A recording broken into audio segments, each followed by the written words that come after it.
Welcome, I'm Bill Wake. We're here working on a calculator to support quick kilt makers, and it uses inches, which is kind of a different thing for it. And then later we're going to have some other features that add more. But lately we've been working on value.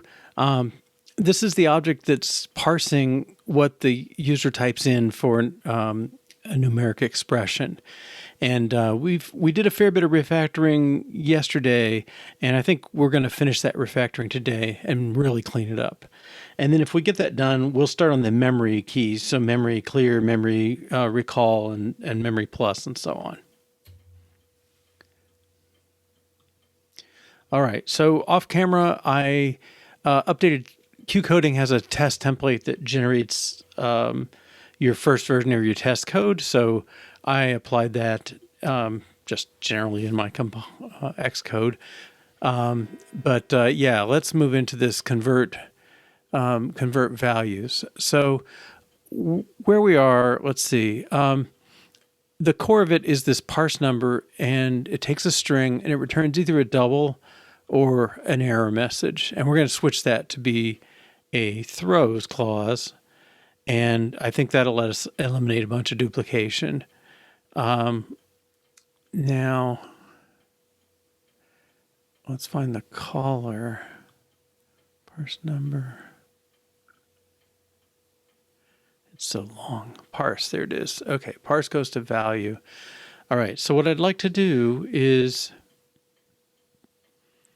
well,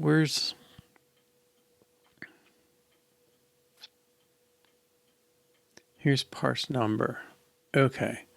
So parse takes the whole deal of units and all that stuff, but parse number does the work for the number parts of things. So you can see we've got some input. We're separating out the digits slash and dot that,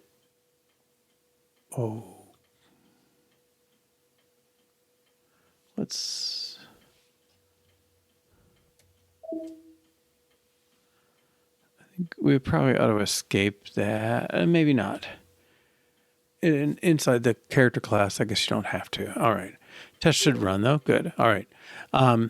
So here we've split apart numbers and unit characters, and that gets the list of numbers, which may have errors in them. And then we check for any errors. And then we split, basically, we split around the number characters to give us the units like foot or yard or inch. And then we check, we make sure there are units and they match up and so on. Okay, so I want to do a do catch. Okay, do catch. Now, yeah, that's fine. Potential numbers.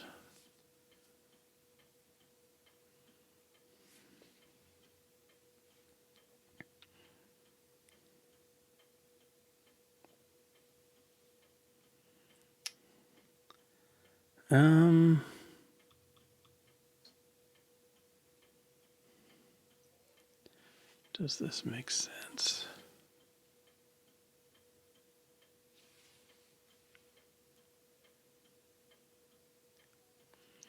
Let's break this one up. Numbers should be typed double or, well, I guess if I put it in here, each type should be array of double, I think. Yeah, array of optional double. Okay.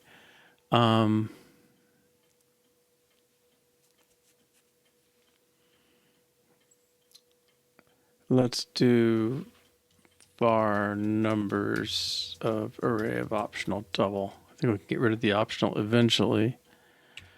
And then now we can do numbers out here. Catch block unreachable, I can live with that. for a moment here. Okay, because I'm just getting this, catching up to where I am. Now I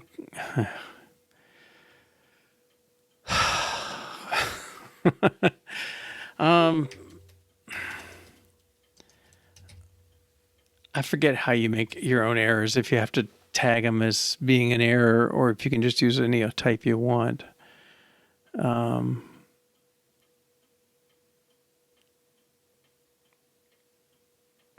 Yeah, I got to tag them as being an error. All right, so in here, I'm gonna make an extension for a moment. We may decide a better way to do this, but extension string can be an error. All right, because we've been hitting back strings, so that's where I'm picking that up. Only valid at file scope. Okay. And no, there's lots of different ones. Basically, every one of these ones in parser or the parser. Let's see. Let me put this up here.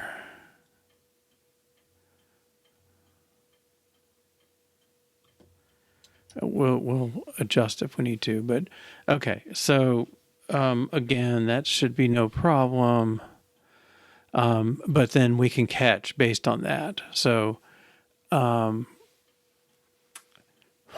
we maybe will.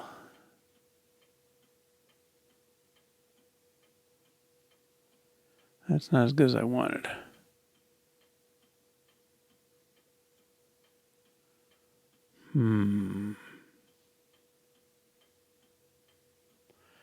I have to actually say the. I thought I could just say the type and take any of them. Let's try it and see. Parse catch string.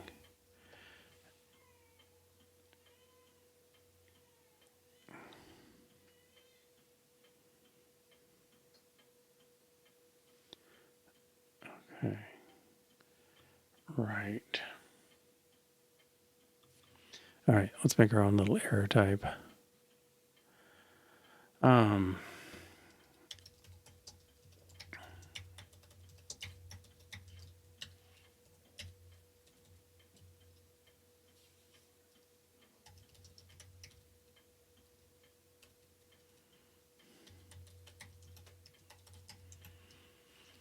Okay.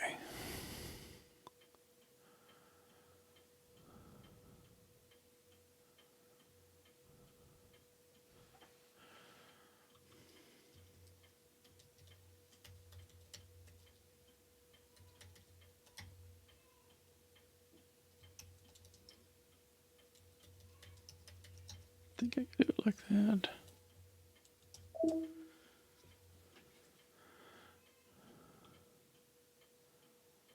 Right, that's fine. Okay.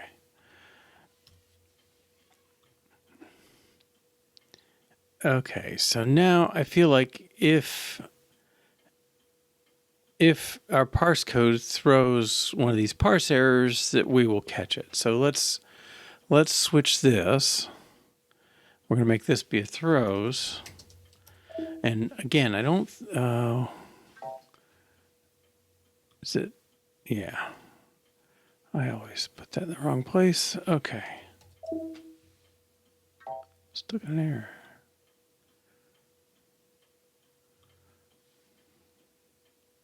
Yes. Now this thing is throwable. All right, that should make things.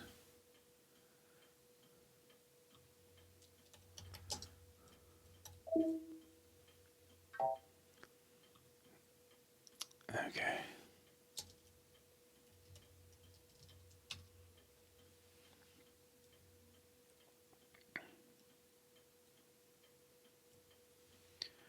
Numbers being used.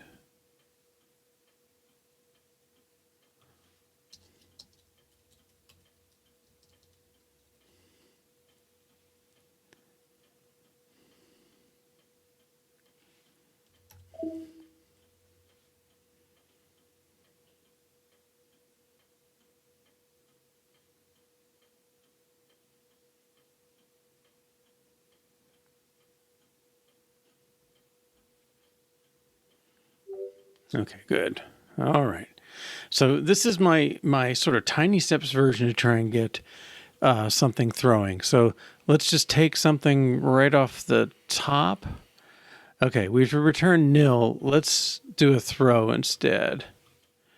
So this is throw parse error dot error. Can't start with that. Okay. And let's make sure we got somebody that looks for that. I'm pretty sure we do because we don't tend to put stuff in that doesn't. Okay, so yeah, this test case should still pass when we're done. All right. Now we're throwing, instead of doing this funky return, and the test case should fail because we aren't doing anything with the error. We're just consuming it. Okay, so let's see. And maybe others will too, but those two in particular. Yep. Okay. That's the two we'd really expect, that they were dealing with start with slash. Okay. So now we got parse error. Well, what do we want to do when we catch it?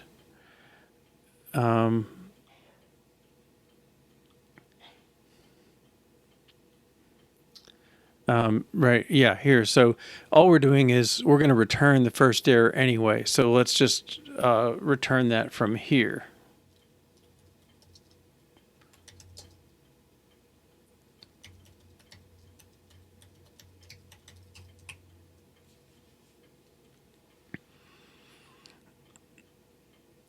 Okay.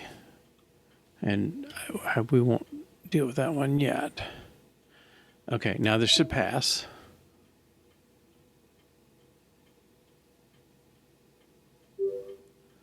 All right. And let's just kind of work our way down. This bit will be useful.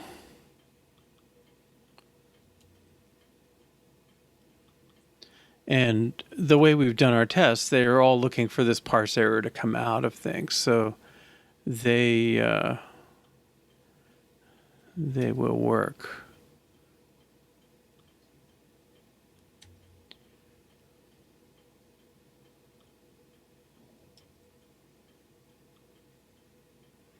I'm taking kind of a big bite here. Well, let's run this much and see.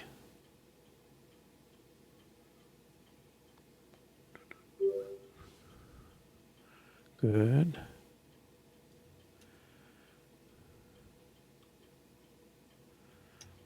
Okay, now.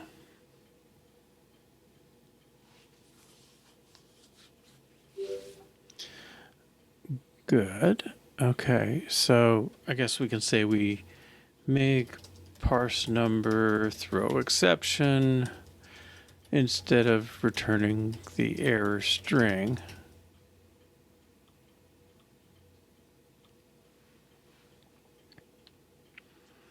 All right, and then now I want to check my return. I'm returning this double question mark. So let's find the actual return.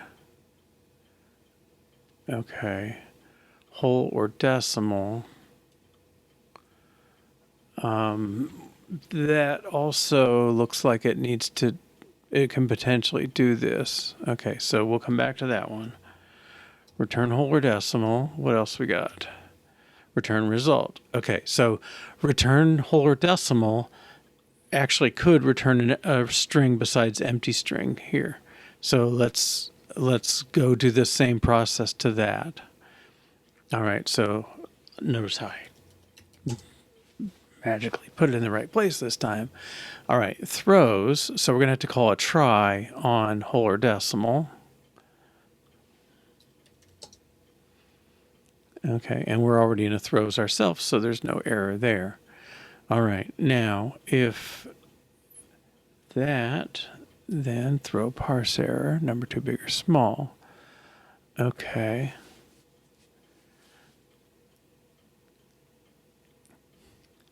And so now the only path through here that returns an empty string. All right, that should all just work. I mean, doing this thing where you return a pair, a good value if you've got it, or a string if there's an error. I worked in Go for a while before they really got, I guess they have exceptions, proper exceptions now, but they didn't at first. And you end up writing code like this a lot there. And it's kind of a pain, really, but yeah, you know. And then sometimes functional programs do stuff like this too. But in any case, we just made whole or number either throw or return a value.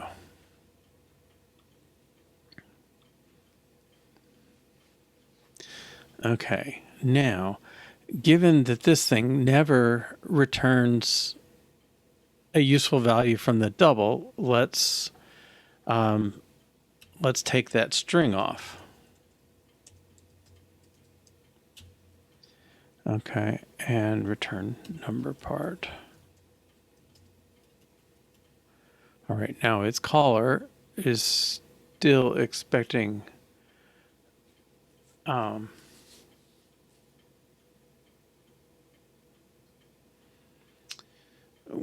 okay, we'll put it there for a minute. Return this and empty string. Okay, so we'll get that out of the one. It returns double question mark. Okay, yeah, double. All right, so this should switch whole or decimal to just returning double question mark.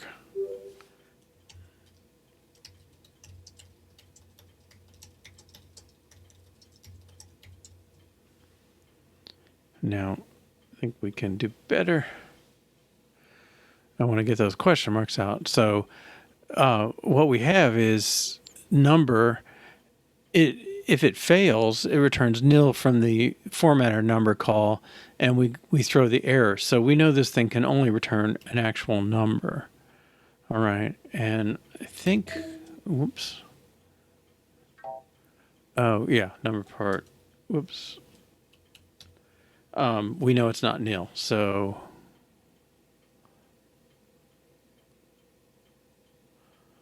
I don't know if I can do that in one go, but that's probably good enough.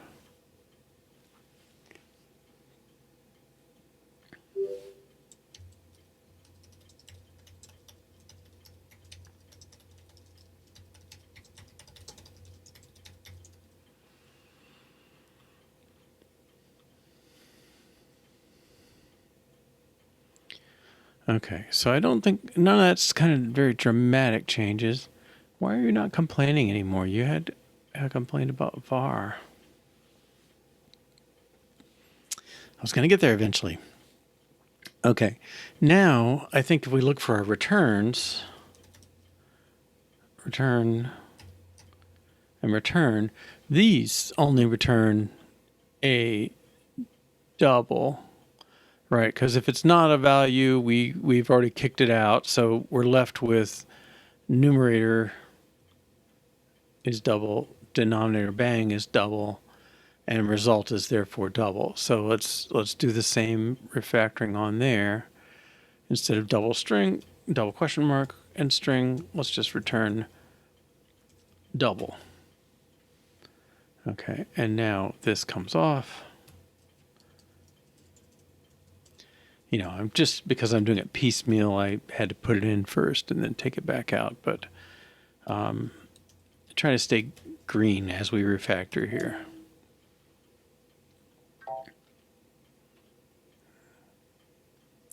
All right, where's that? Oh, the callers care.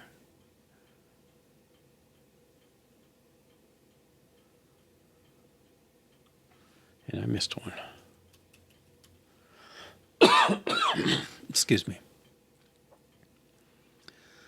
Okay, so first number with an error. Well, this cannot happen anymore. The errors are all returned through this path, so there is no potential error in here, and this stuff goes away.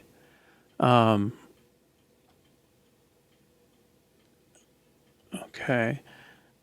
And then potential numbers is array of double. And so there's no reason to map it. So I'm just going to assign it for now, and we'll clean up more. All right, and get things working so they assume the numbers. All right. Run that or test that.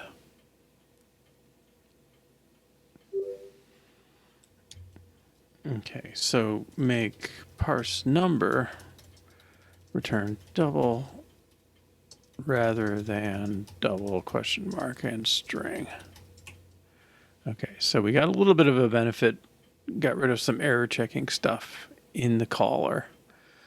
All right, let's go back in here.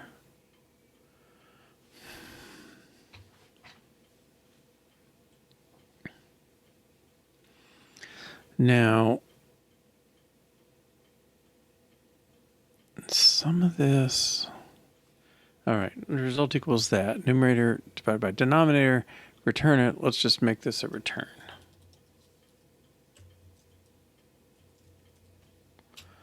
Okay. And I think we had something like that. Return, oh, okay, return. And return.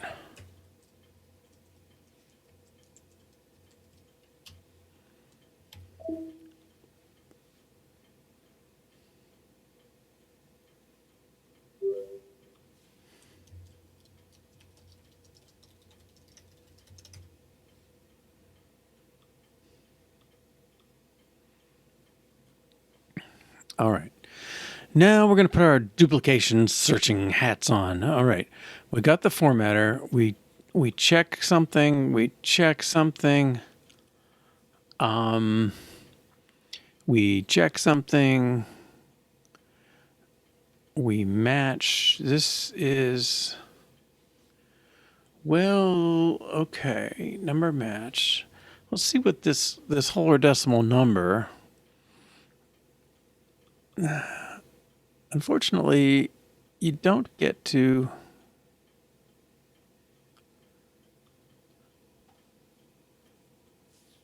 I wonder if I can do that.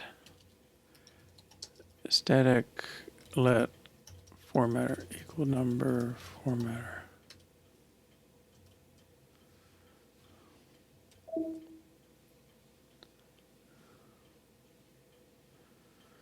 Oh, I can do that. Interesting. Okay. Let's take this one out. Did I call it formatter?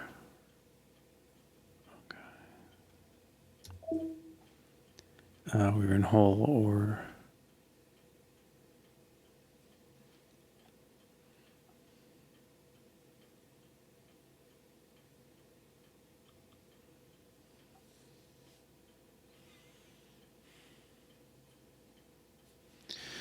Okay, so we get the formatter number, just number match dot 0. I don't know what.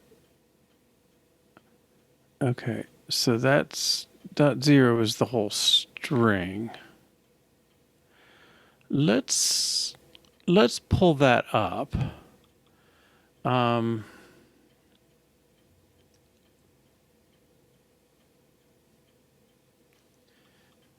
gonna make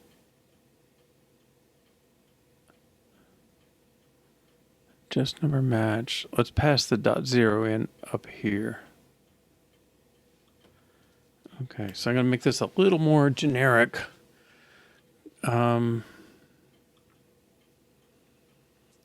String.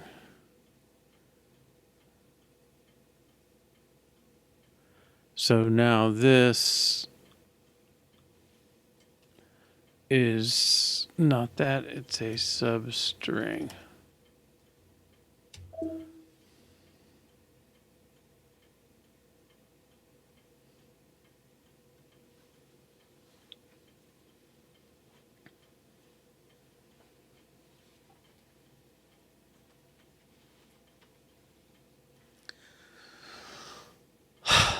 Okay, that should work.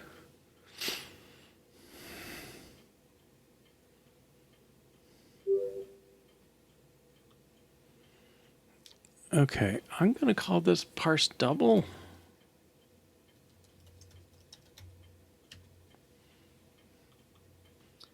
And this is going to be string.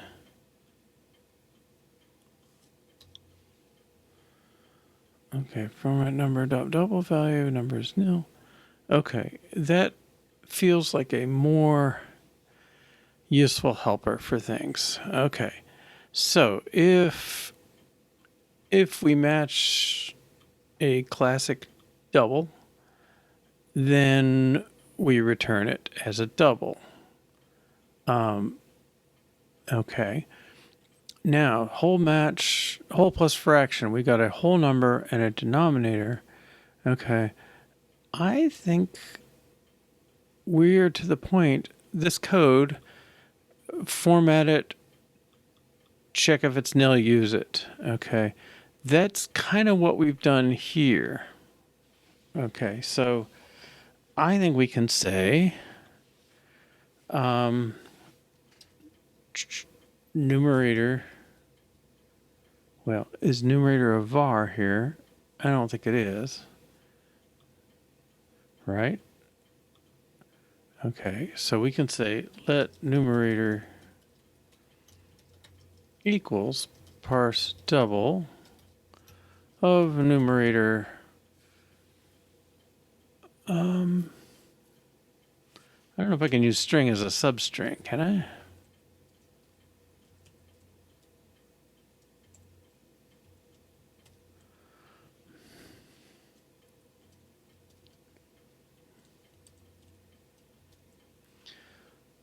Is that happy?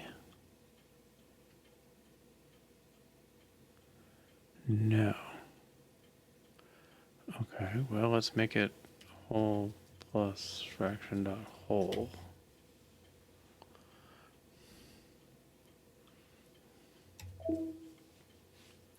Yep, try. Okay, now try parse double. It either throws or returns us a valid double.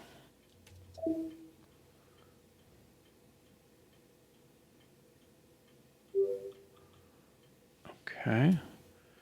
And then same thing here. Let denominator equals try parse double whole plus fraction dot denom. Okay, and these go away. And now these strings should be unused. And we don't need to unwrap it because it comes back as a guaranteed double. Okay. Now, I don't know why it's not complaining about these, but I guess I should run tests.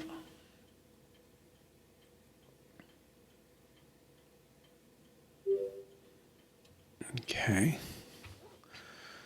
And then I don't think they're used. If that, we've returned. So those should not be needed.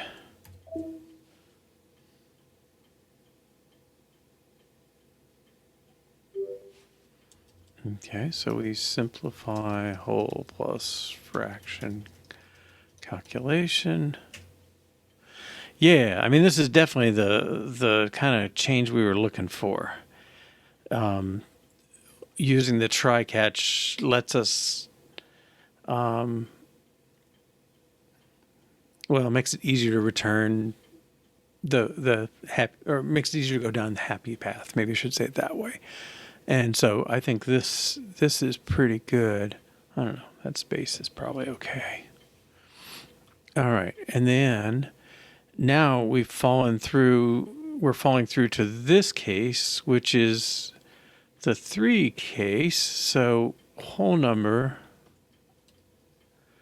Now, whole number is never modified. Okay, so I think we can say let here.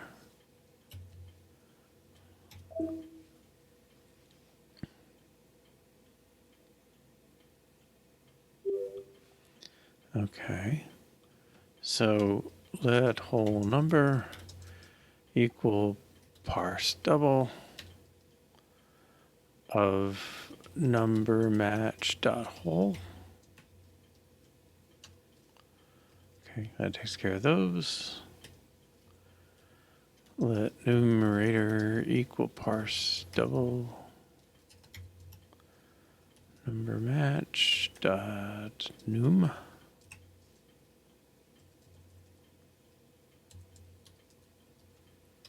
And let denominator equal parse double number match. Oh, number match dot denom.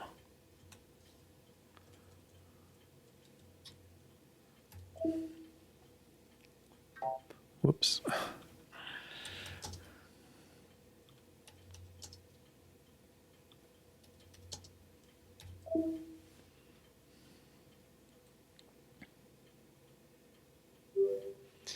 Okay, again, I think this is lovely.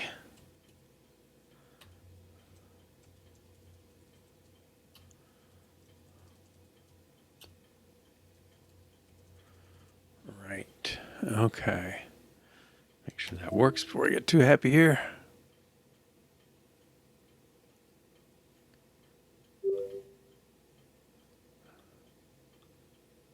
Right, we don't need this anymore. Okay.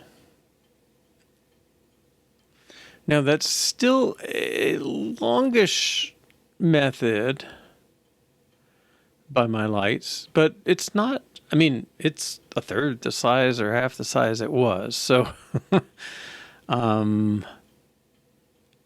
think originally we had this case folded in with that one, and it made the computation, it made it so hard to keep track of who was what, and, is that the right numerator and all that stuff. So I think that's all right. Now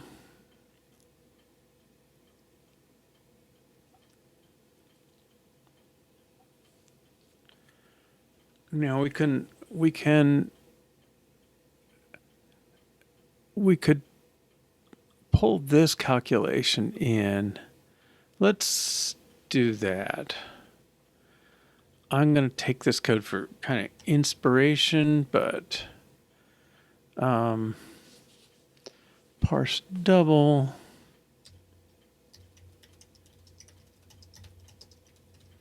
Let's say parse fraction.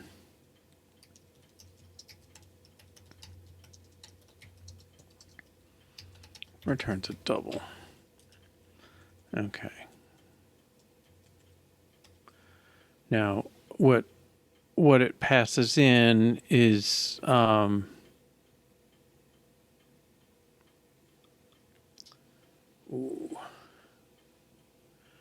guess it's going to pass in those. This is numerator string. I guess I'm not bugged that it's actually, strictly speaking, a substring. Denominator string.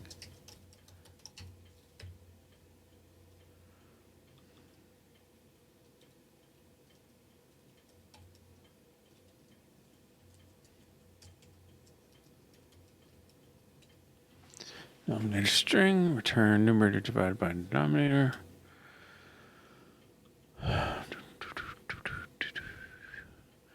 Okay, so that thing should work here.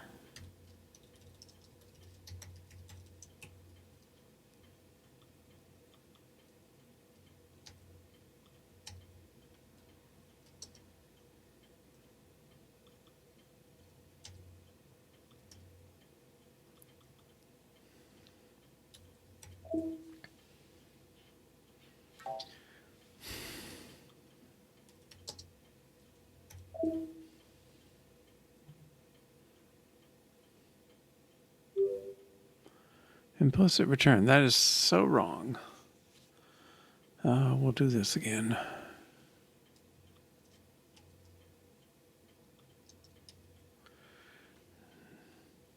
Now watch, I complain the line's too long. Okay. I was kidding. Come on. Ugh. Okay.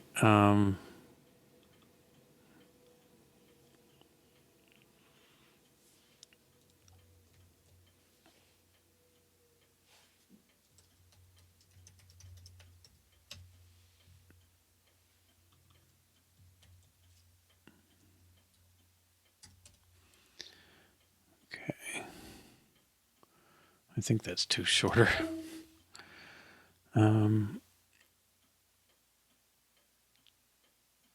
Okay. And then that fails. Then we do the match here. Okay. And now I'm going to do the fraction thing.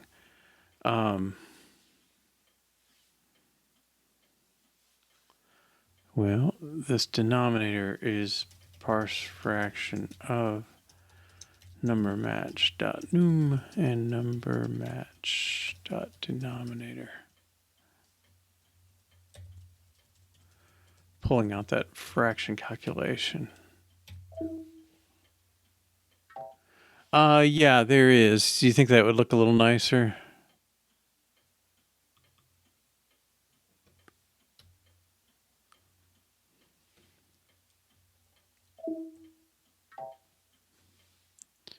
Cannot find whole number in scope.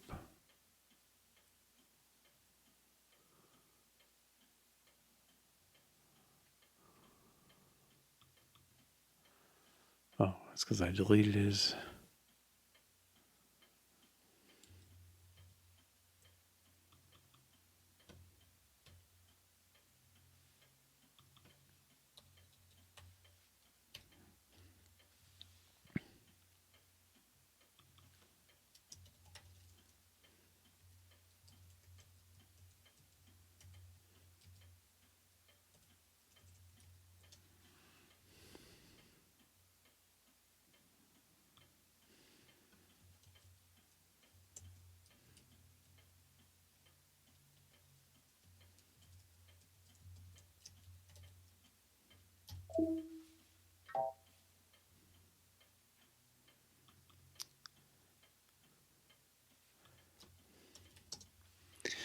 Yeah, I think I may have tried that. Yeah, so annoying.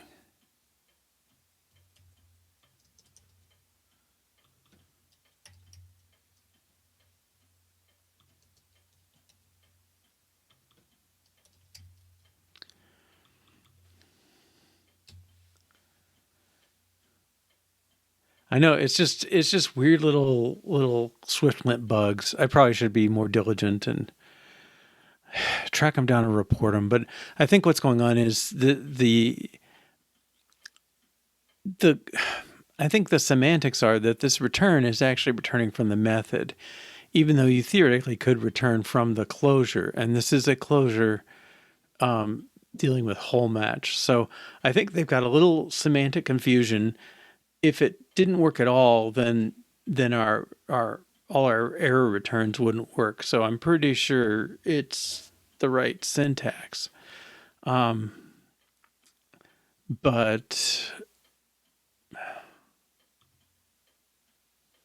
try cannot appear to the right of enough. Okay, fine.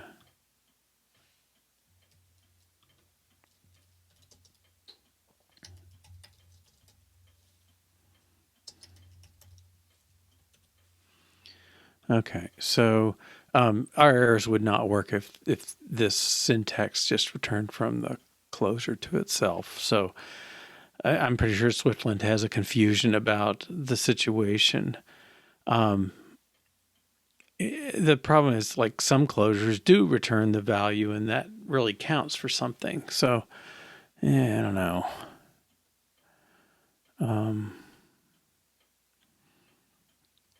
But okay, yeah, it's a little odd. What we got here?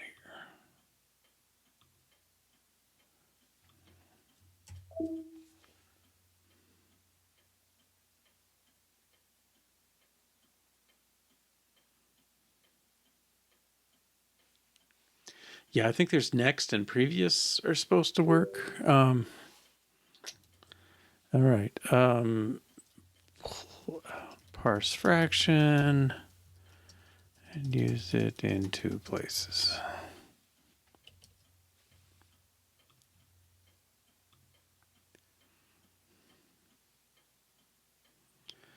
Okay, so I think parse double is about as little as I'd expect. Parse fraction uses that, it's okay. We've got a bunch of checks.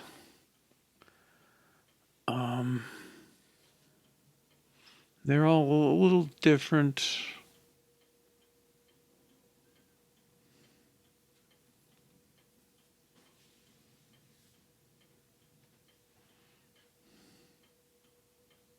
All right, then we break into the cases, just a double, just a fraction, a whole number, and a fraction. I'm okay. We could pull something else. Yeah, I'll try it. Good point.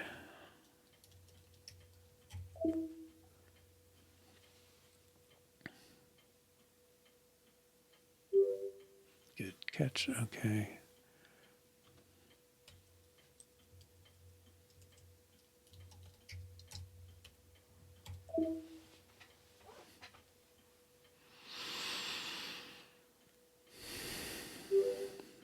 All right. Not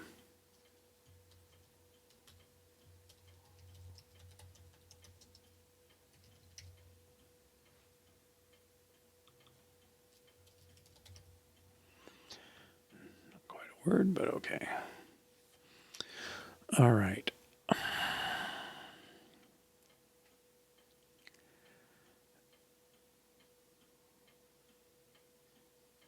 Yeah, I'm okay. It's a lot smaller than it was, and I think it's a lot easier to understand. Yeah, I agree. It was a little nicer. Why it's complaining, I don't know. All right. So now let's look at parse. We split, we parse all the numbers. If we get nothing, it's an error. But yeah, I guess that theoretically, I'm not sure that could happen in this case, but if it does, we want to know. All right, now this,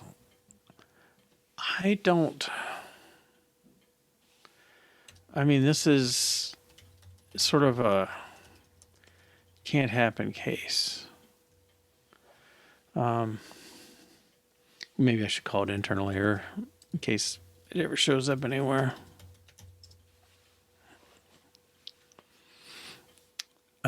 But it's kind of a can't happen. There's nothing we do in here that throws anything other than parse errors. Okay, now this is somewhat the same. Oh, well, let's look at our numbers. So now if we do this, each one of these calls always returns a double. If there's an exception, then we get blasted out of here with no potential numbers. But we return, so it doesn't matter. Okay, so I don't...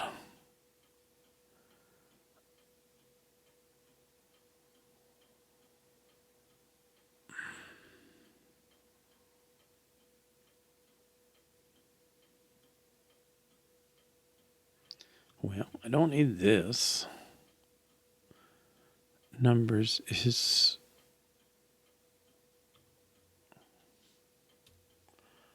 always a double now. Okay.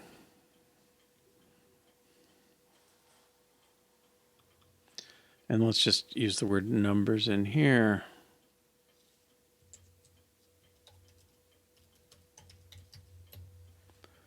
Try that. If numbers is empty, return.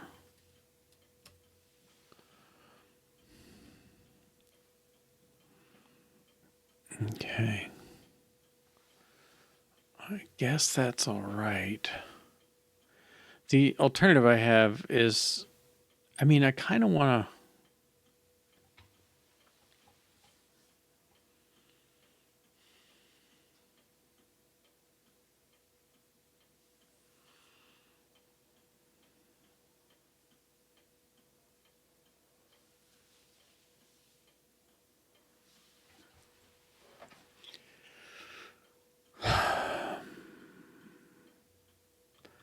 it would be nice to get those two out from it.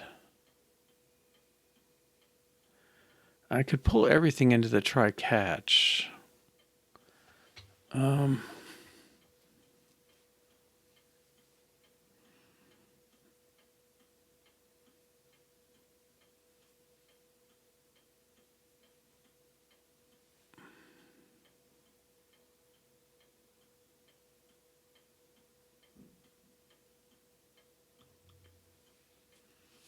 No, I don't know if I need number. I don't think his type is just double now. No, he got attention. How did he become a question mark? Is this a question mark?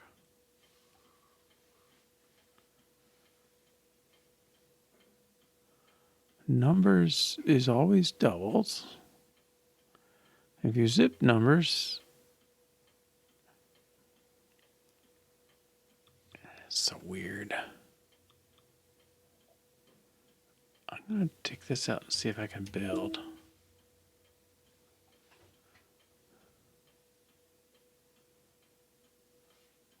Huh. So he's a double now because I made him not exclamation pointed. Okay.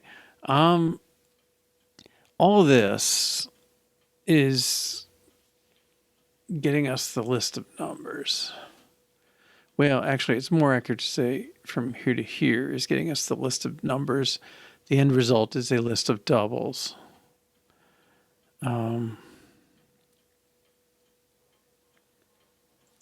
Yeah, maybe, I mean, maybe it's a slight help. I guess, well, let's do it and see what we think of it.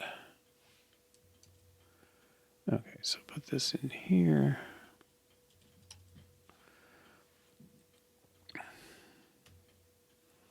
Now I can do a let here, which may be enough to justify this. Okay. Get the numbers. If they're empty, return an error. Get the units. It's not an error if they're empty.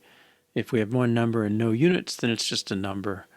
If the numbers and units don't match, then we got something like 3-inch 4. Convert the numbers.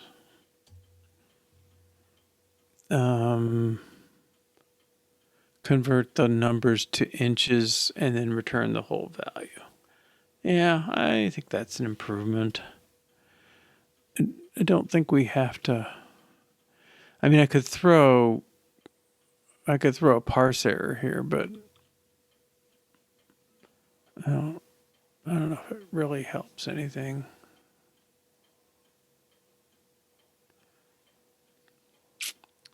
Yeah, I'll take it. These can go inside too. They're not really.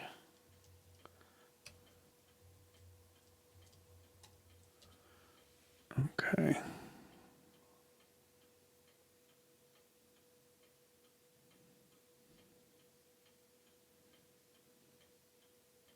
Yeah. All right. Let's make sure that's good.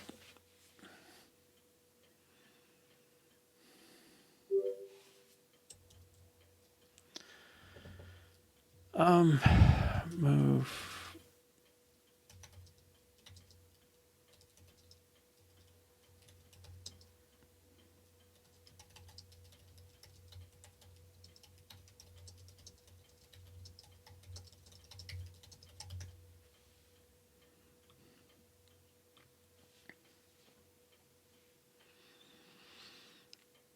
Okay, and after all that, I guess let's just run it once and make sure. Okay, so if I do 7 feet, 8 inches, I can actually do inches again. 4 inches. I don't have to put them in any order. 1 foot. Well, that's 7 inches, 7 feet, 8 feet, 9 feet. So it should be 3 yards. Oh, inches. 3 yards. Okay. That makes me happy. 2.5/16. Okay, 2 5/16. All right. Yeah, I think that's all right. Let's move into the memory stuff. I guess, yeah, we can take a break in a few minutes. I was gonna. One thing that's weird is like you don't necessarily have to have memory. Okay, I could extract the code. Yeah.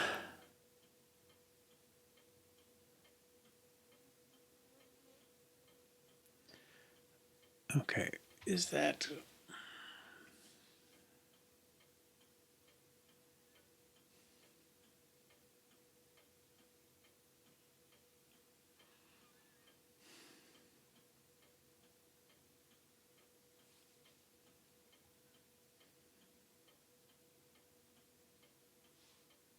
Yeah, yeah. It's a toss up to me.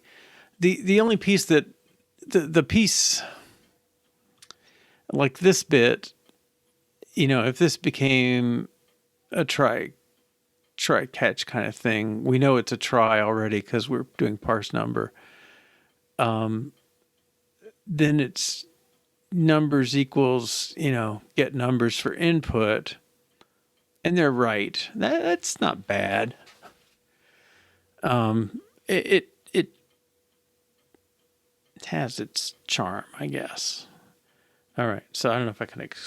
Let's make this throw parse error. Make sure that doesn't break. Okay, so now I can extract this. Hopefully do the job. No, of course not.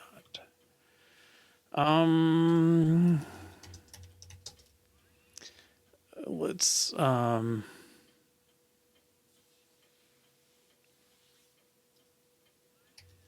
split numbers for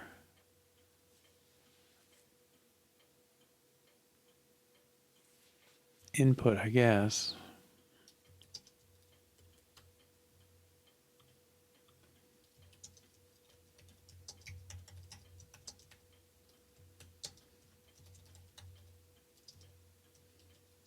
And he throws.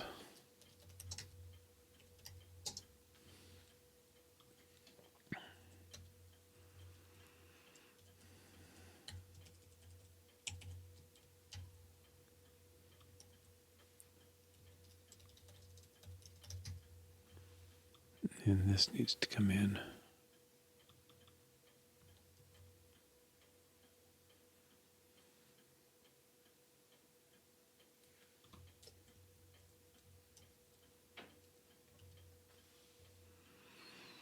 Now, is there a way?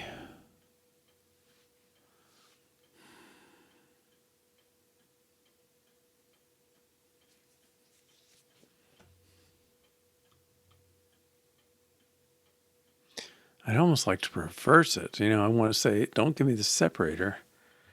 Give me the thing that keeps them together.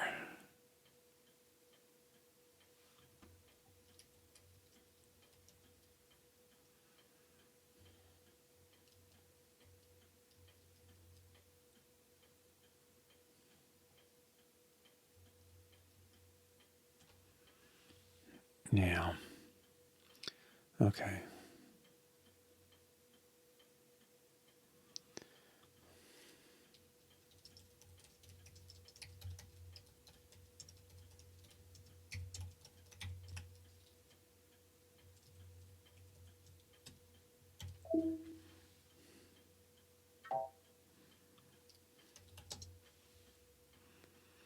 I don't know if I have to say this here.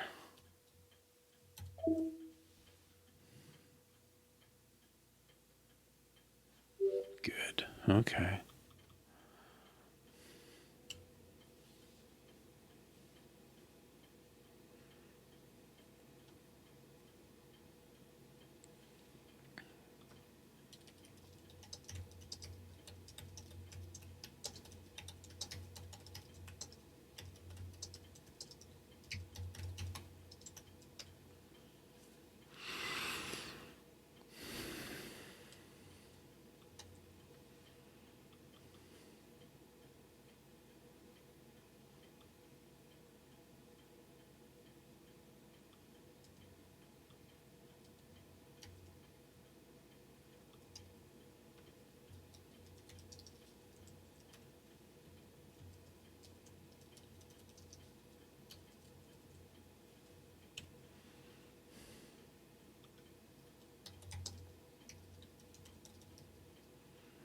They don't really throw.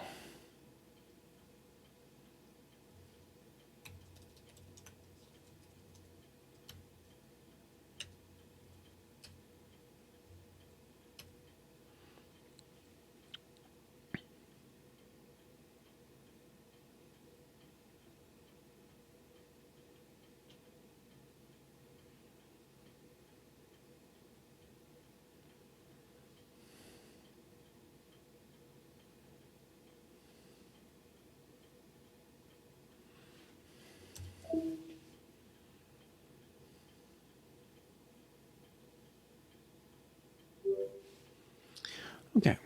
Let's take that. Split helper methods.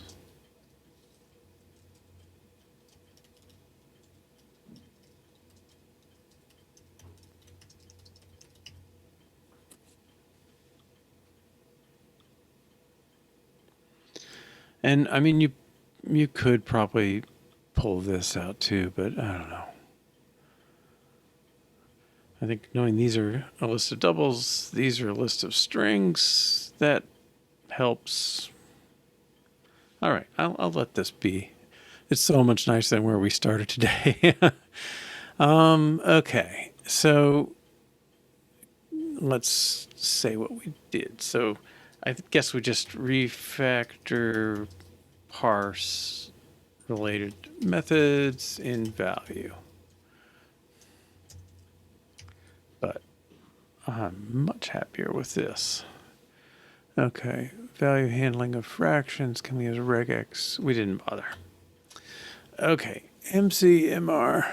All right, so the general topic is the memory keys.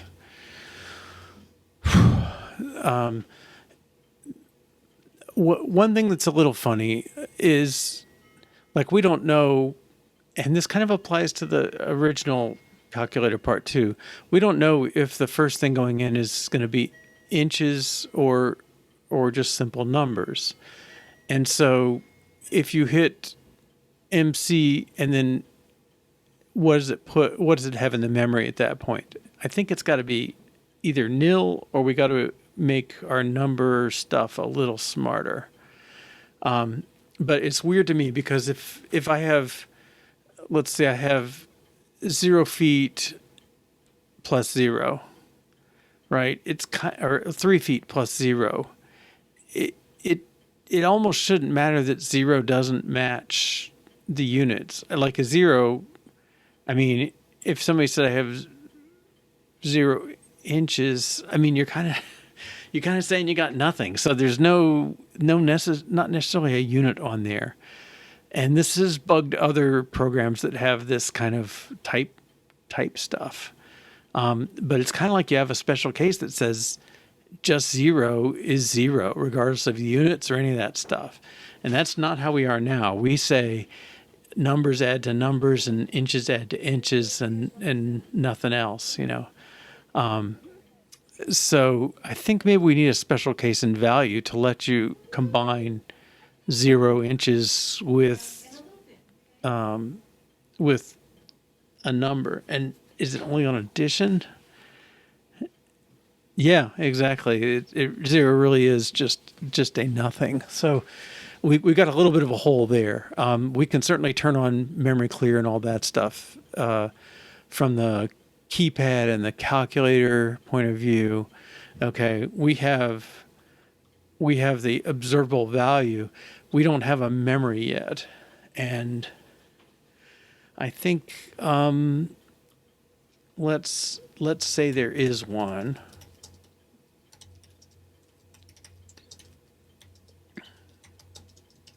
And we'll start it at 0 here as well. Okay. Now, there's keys. Let's go to keypad. I don't know. In a way, you want to make things one place, but in the other way, it's like there's a place for each of these.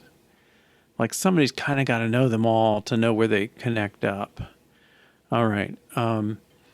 We don't have entries for these, so let's make a memory clear. And it's an entry. Put it down here.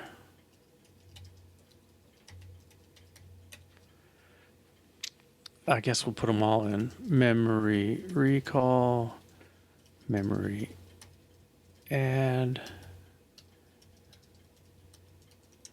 memory subtract. All right. Now, bunches of places should complain. Okay. Well, anybody who iterates over these. Okay, like description. Okay. Where did I put them up here? Towards ending. All right.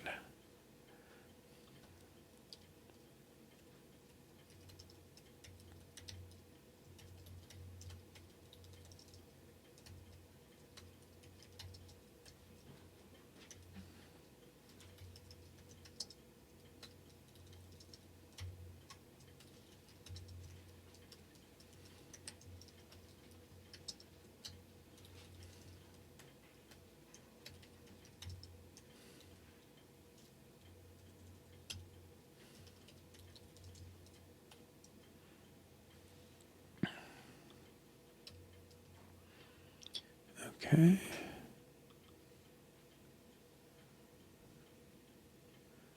That one's exhausted.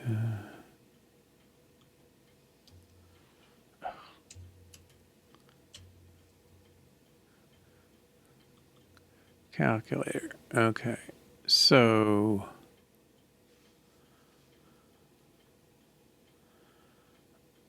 well, let's add them.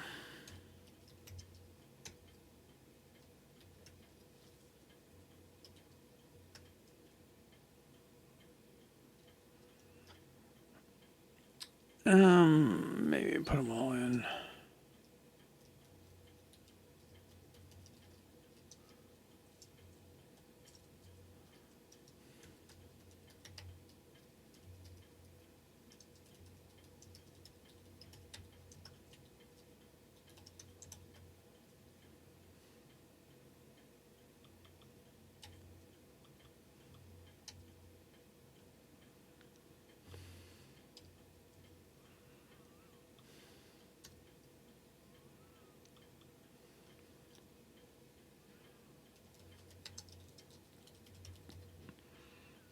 Okay.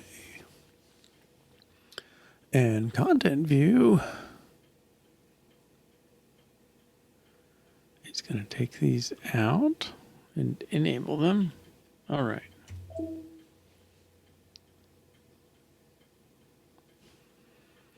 Now, yeah, so the only difference is these will generate a print. Oh, interesting. Right. We haven't put the entries on the others. Okay.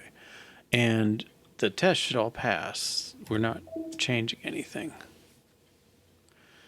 Yeah, I mean it knows it's got a value, but I think we're going to have to make value smart enough.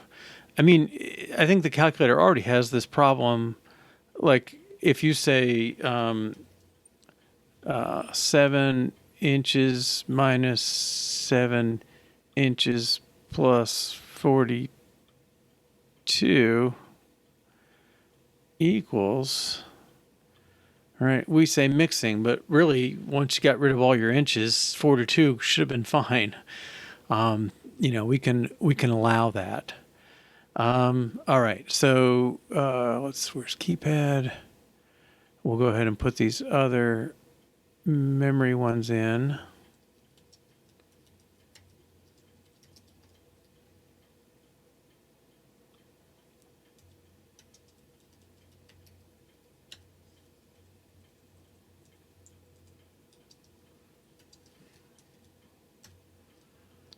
Okay, that. So they're all hooked up now, but they should all trigger memory not implemented. Good. Okay. And test should pass.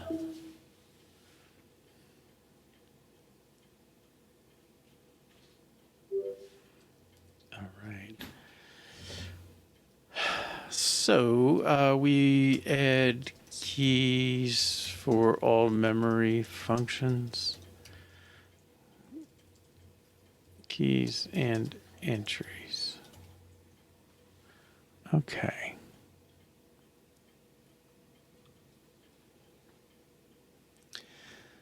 All right. Let's take a break and we'll come back and start implementing, I think, memory add will be our starting point. We can deal with this 0, 0 thing head on. All right. So 3 or 4 minutes and we'll come back and work on memory. See how it goes. Welcome back. All right. So one thing we've got to deal with is this error mixing numbers and inches thing on plus. Now, and maybe it applies on these others too. Inches times inches. I guess if it were 0, would we say that's okay? All right. And then the other thing that occurred to me was look for TBDs, and our test method doesn't quite handle memory clear yet. Okay, so if it's first equals this, well, no, it should be memory clear.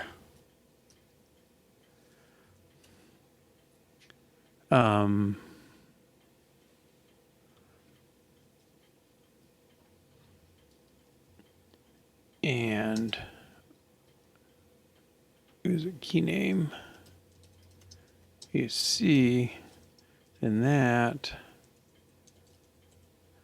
else if first letter equals M and key name equals R, then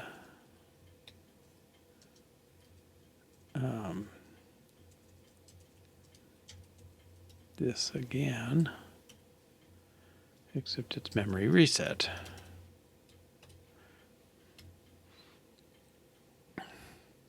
Okay, so let's see, where's M?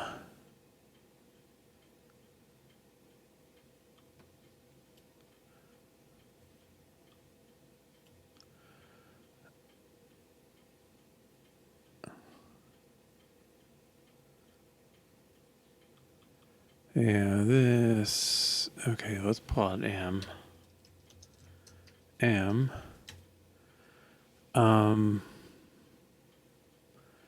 Well, first letter equals M. Now, do we just...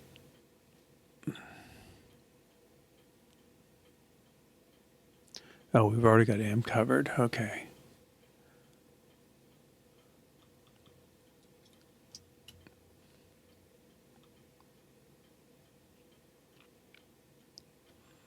Minus and plus. Okay.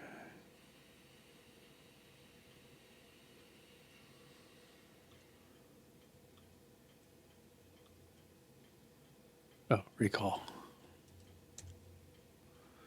Ironic word to not recall. Okay. And then minus and plus need to do the same kind of thing.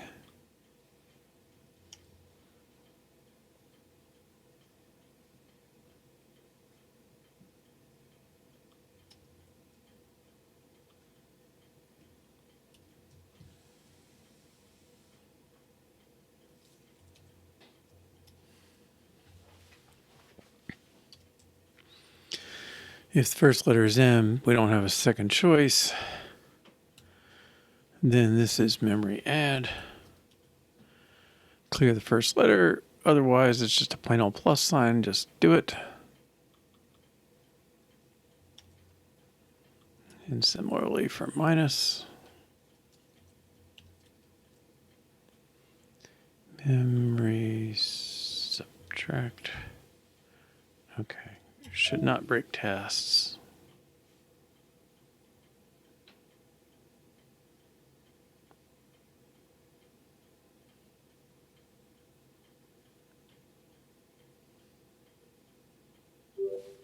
Okay.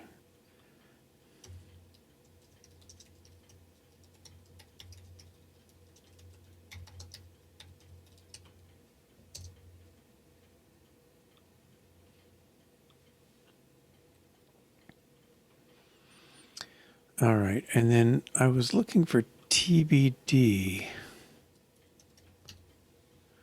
All right, so we have this in an entry. I don't know that we want it.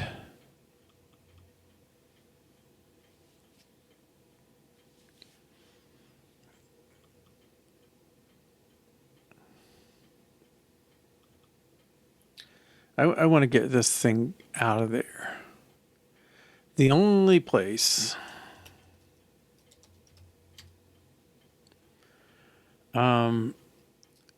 this is the only key that now doesn't do anything. And I think I'm tentatively putting it in for pleats with Z, because that kind of looks like fabric folded back and forth. Although maybe N. I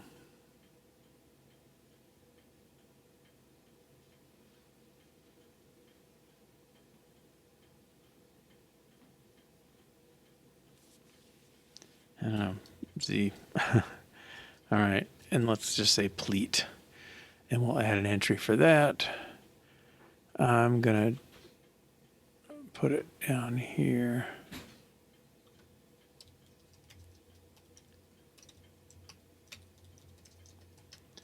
We may figure something else to do with that. I don't know that we use this description string, but I'm going to take this guy out. Entry. TBD.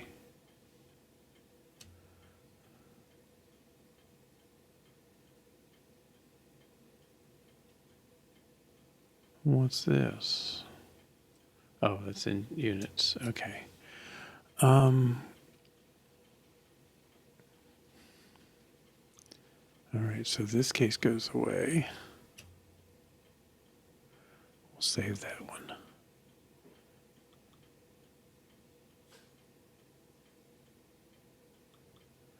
Enter TBD. I'm saying this is sort of, well, let's put Z in there.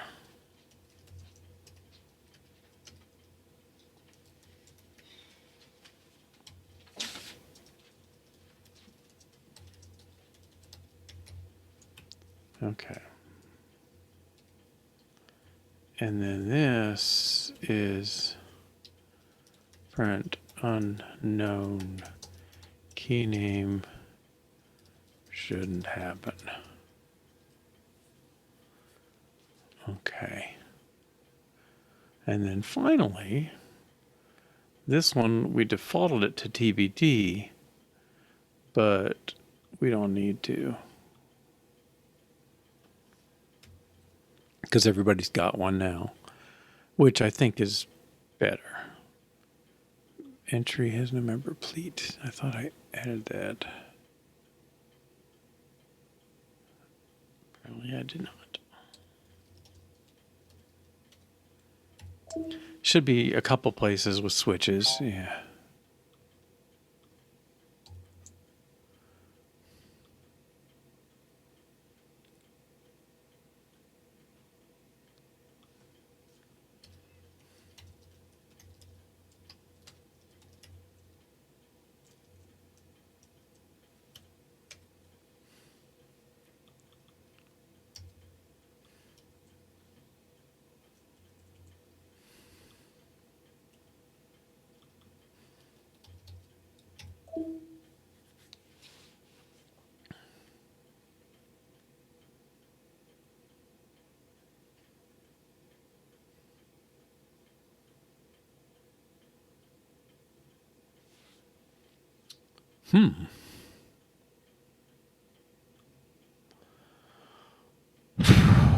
Well, where are you coming from?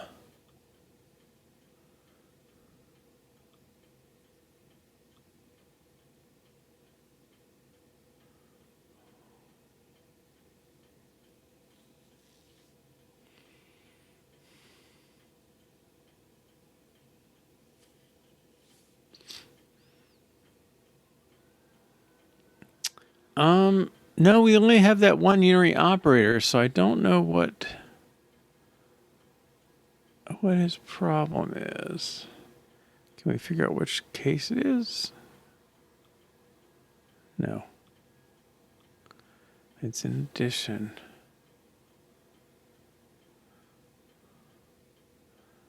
Yeah, let's go look at the unary number, though. How would that be a problem?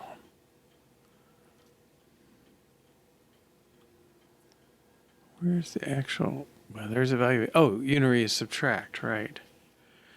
Unary op has no second argument.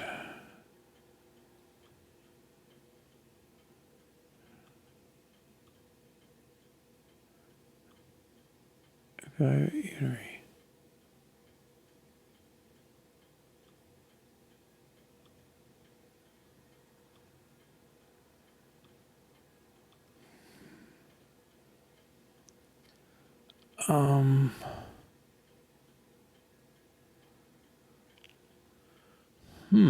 I don't see how any of those would invoke a unary operator. Well, theoretically, nothing uses them yet. Although, yeah, this is like the first thing going on. All right, so what else is going on? Evaluate unary. What's weird is the operator has no name.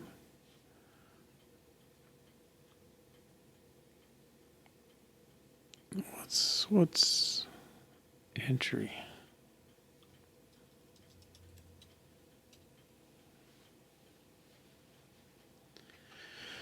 Digit 3.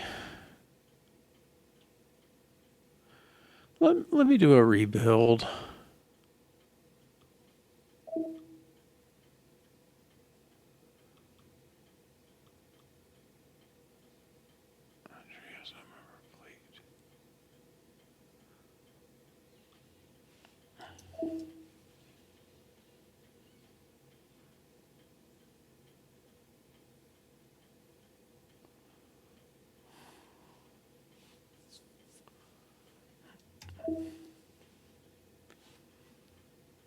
I don't know what this is.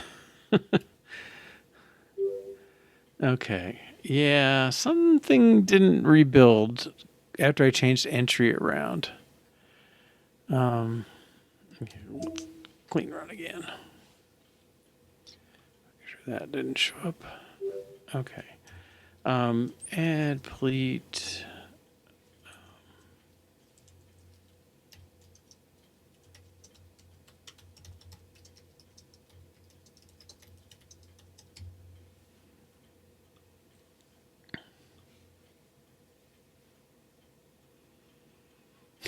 So maybe it was off by one digit, was going to unary or something. Ugh. Come on, Xcode. Okay. So, well, if you hit memory clear, memory should be nothing. I guess we could say memory should start clear. That seems like a pretty fair requirement.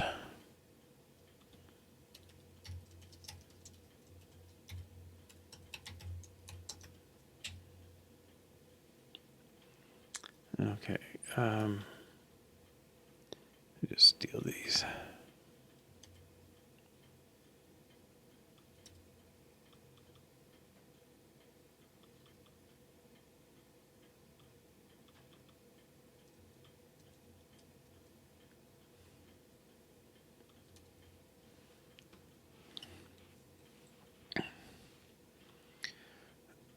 Okay, if you do nothing, we expect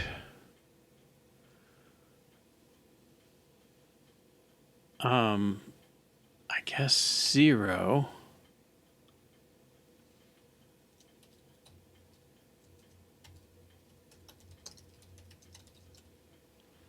Was 0, not display.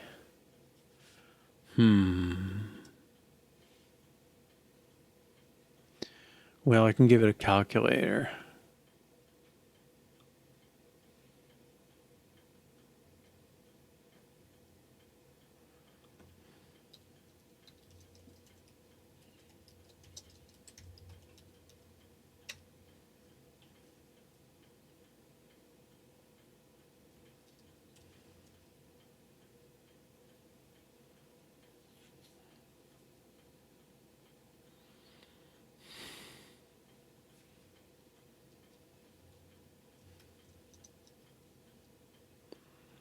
We'll still call the function on it for the input with the calculator. Well, that may be a hard way to do this. Maybe this test, let's just say, let's split out our test. Memory starts with 0.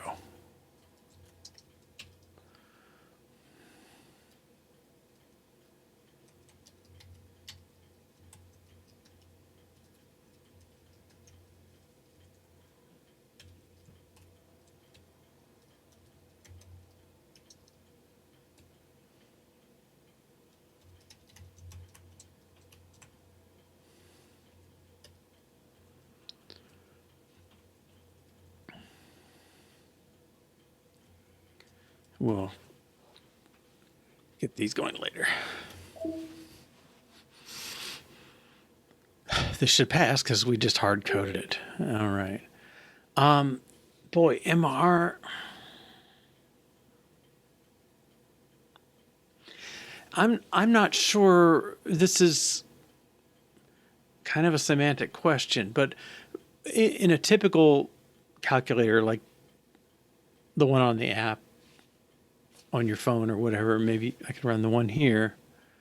I assume it has memory.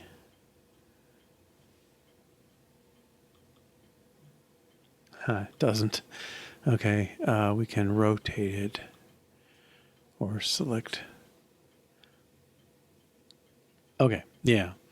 So if I say 4 plus 7 m plus equals 11. Okay, now if I do MR, I get the 7. I mean, it's kind of taking the thing that's the value that's sitting there. Now, I don't know what happens. Let's do clear. 47 m plus 3. Oh, it actually treats it as the end. So it doesn't let me type 3 and get 473. It closes the expression. Okay, so it's kind of an intermediate thing in that sense.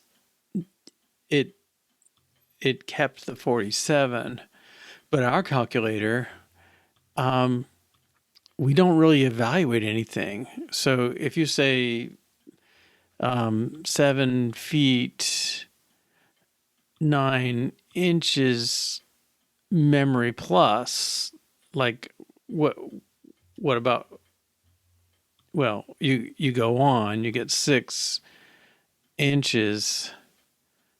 Like, what should memory plus do at this point? It's kind of hard to know. So in a way, I feel like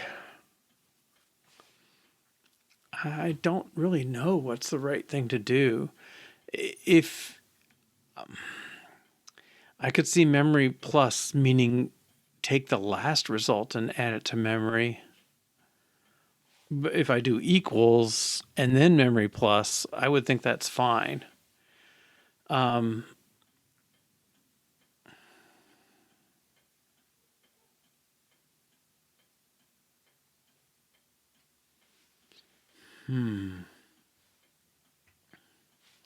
if I did 42 memory plus, that would just be weird if it added 99 in there.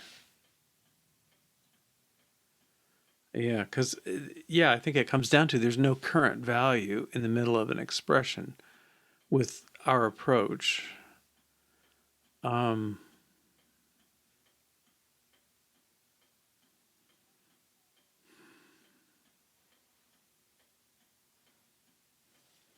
Yeah, I think it definitely should do something like that. The zero and the expression of what's in memory.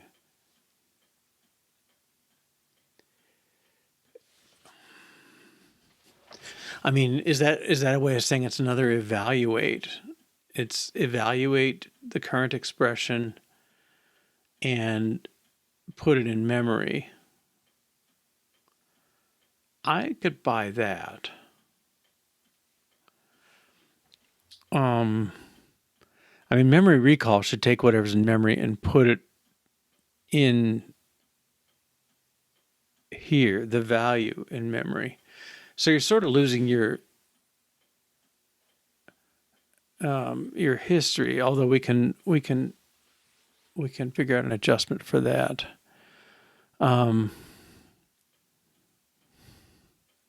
Yeah, MC should definitely empty it. I guess we got to find a way to get something in there before it does. Oh, maybe not. I mean, we can we can force it.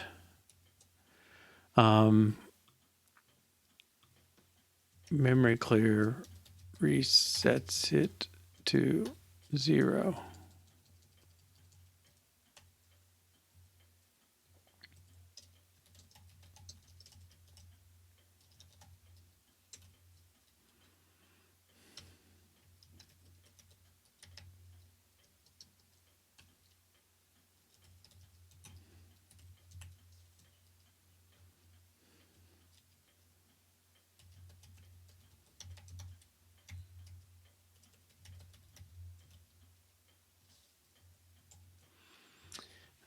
Well, that's okay. Well, okay. I think it should be 0. I think the fact that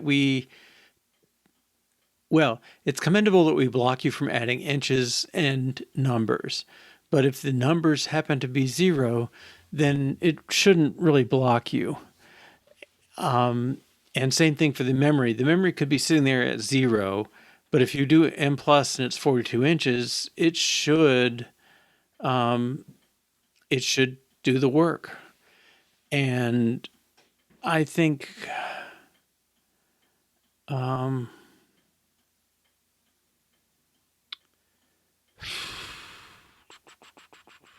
yeah, I think that should work in general, and so it shouldn't be an issue for the calculator's memory that it starts out 0 and you add inches. But what I am coming to the realization is, if I don't want to make that memory completely public, then we got to get M plus going. And maybe a direct test of M plus is what's called for. And here I can kind of see it in this. Okay, I'm going to take this out. All right, so memory, if you do 42 inches M plus,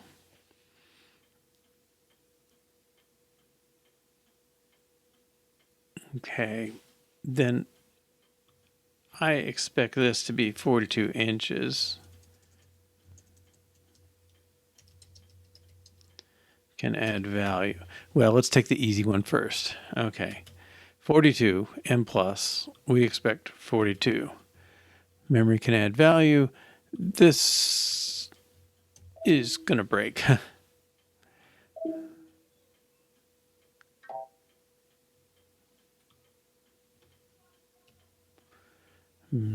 Deeper problems than that.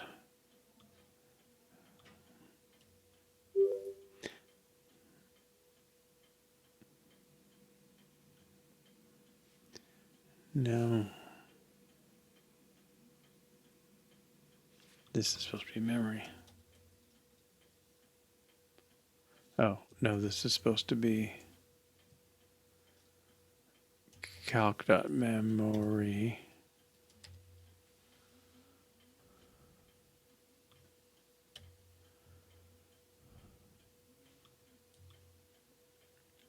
Yeah. Didn't suggest it, so okay.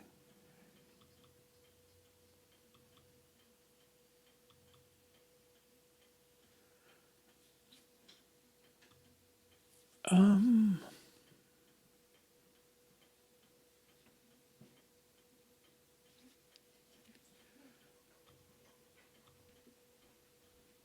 do we give ourselves a toString or something?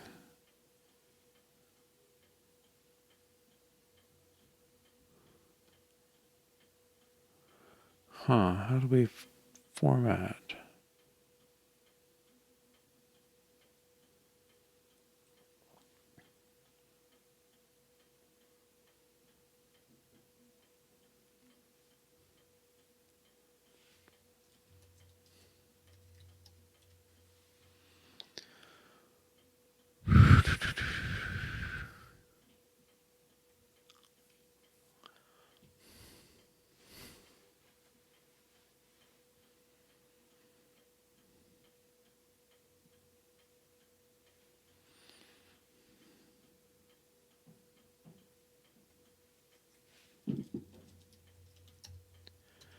I'll get there.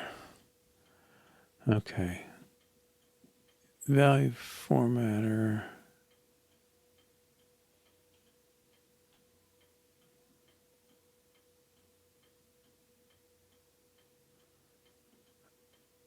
Init. And you call format and you get a string.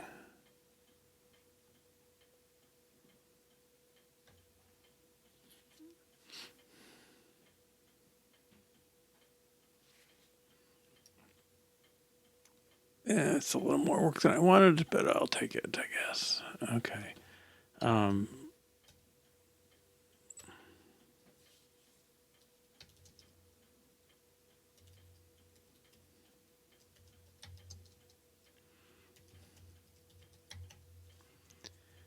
then we want to do value formatter.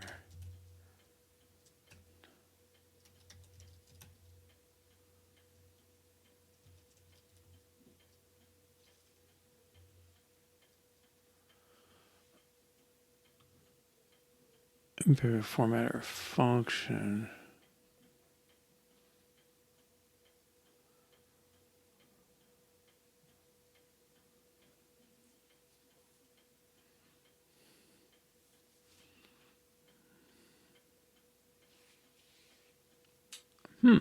This is harder than I thought.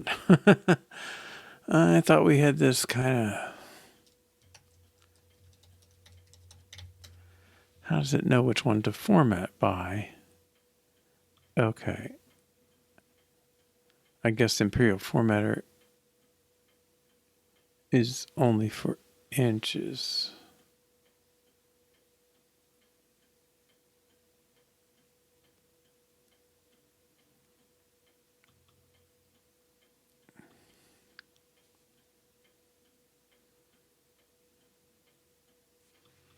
Imperative formatter as inches. Okay.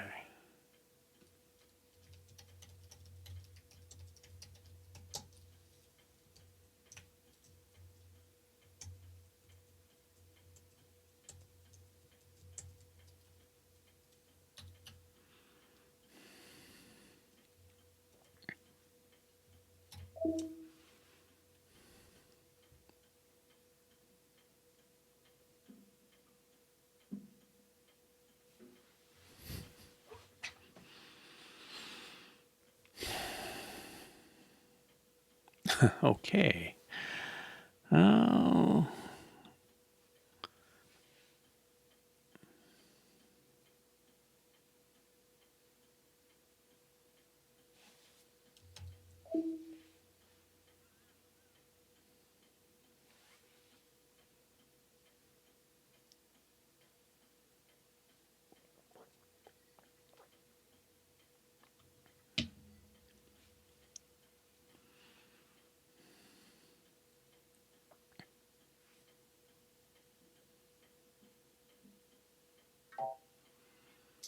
Okay. Zero. It's zero now. Okay. So that's good. We'll implement this. Okay.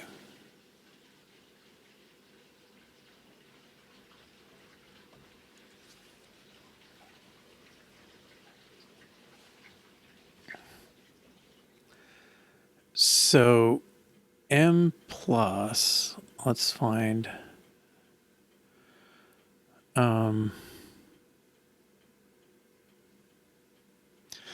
I guess the question for us is if,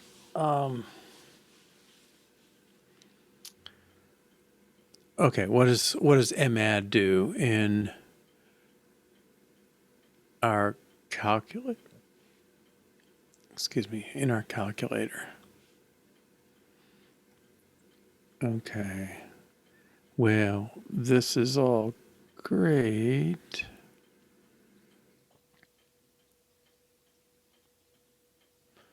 Okay, but what it tells me is we should have memory add broken out.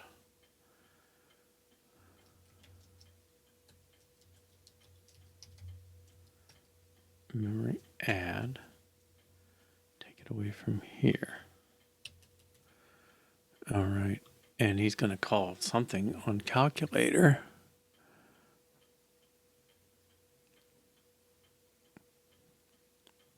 Well, where's enter? Equals. Okay.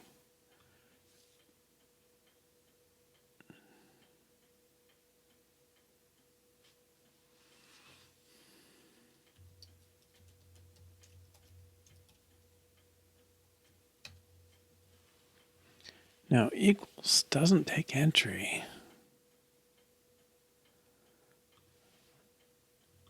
I guess it assumes it's there.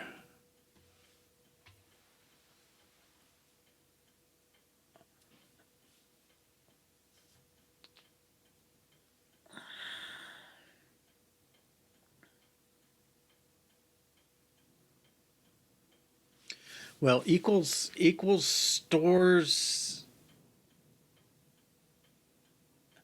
it calculates the expression that's in progress and then appends it to history.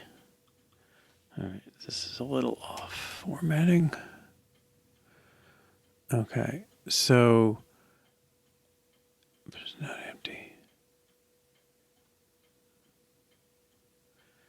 Yeah, I mean, this is a little bit weird to check here, but expression input dot evaluate. I feel like maybe that belongs down in expression input dot evaluate. Okay, it puts that there.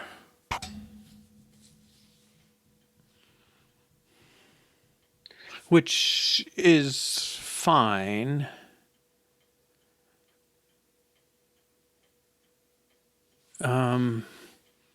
But I think more has to happen. Input.clear. Okay, well, we have result. I don't know. Oh, I think it absolutely should store the value. I think the history will know the old expression, but the value is what counts. All right, so I'm going to put a function memory add.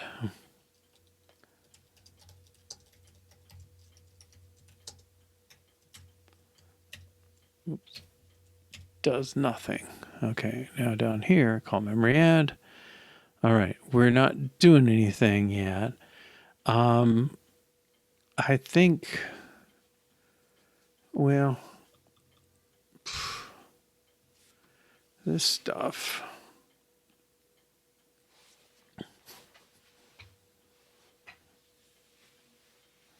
Yeah, in most calculators you can, but I think again that's the before you go thing. So, you can type. Let's see, I hit it up here a minute ago. Do I still have it? Yeah. Okay. If I clear and clear, I type 47 m plus 3 m plus equals, well, 41 mr brings out the 50 that I added up. So it terminates the current expression, 54. M plus, normally I could type 3 and keep typing, but if I do M plus, I'm done. I can't type a 3. 3 equals 3, it doesn't do anything. So I'm proposing a little different model where you've got your whole expression accumulating and you type M plus, it's going to evaluate it as if it were equals and then store the value in the memory. Okay, I don't think that's too far off the main model. But it's closer to equals than it is in this thing. This thing is more like, it's kind of like if you did something and then you hit plus, it's sort of just like plus sort of implicitly evaluates the preceding string of numbers. M R or M plus or M minus do the same thing here. So that's them. But I think what I'm saying is, well, these things do that. Yeah, I mean, I hate to break the model compared to a normal calculator, but I think I have to, because 3-inch plus 6-inch memory plus, it's like, I don't know, is it the whole thing or is it just the last term? But yeah, so the normal calculator, if I do, I'll clear everything again. If I do 5 times 4, yeah, it's kind of weird. If I do M plus, it's going to put the 4 in.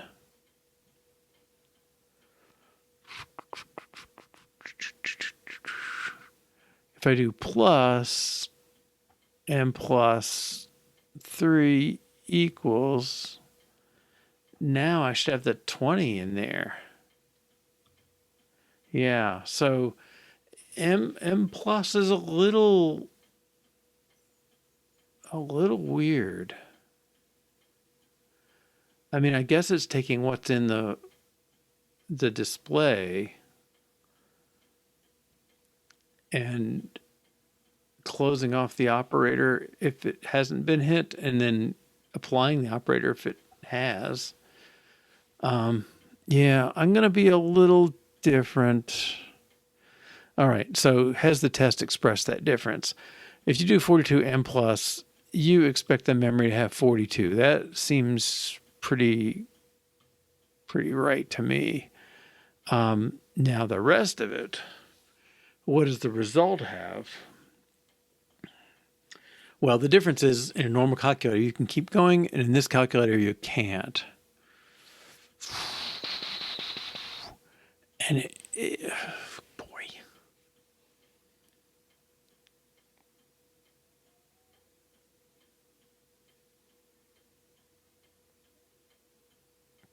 Yeah, so if you just have something displaying in M plus,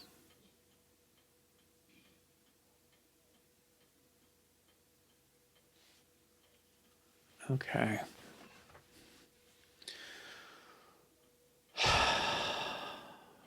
Deep breath. All right, so I think, okay, that test should fail because we don't do anything yet except return. Okay, still fails. Only test. Okay. Do I want to? It's like I gotta figure out if. Yeah, as it is now, the parser uses the input. Yeah, so expression calls parser. Self.input. Where's our entry point? Evaluate. Okay, if input is empty, input and. Right, so it runs back through the entries and then executes them. So the text, well, where is that text coming from? Okay, there it is. Operands.push. Okay, input is not string. That's one thing. Okay, input is input buffer, which is entries. All right, so as you're typing them, each one turns into an entry, and then we run through those in the calculator.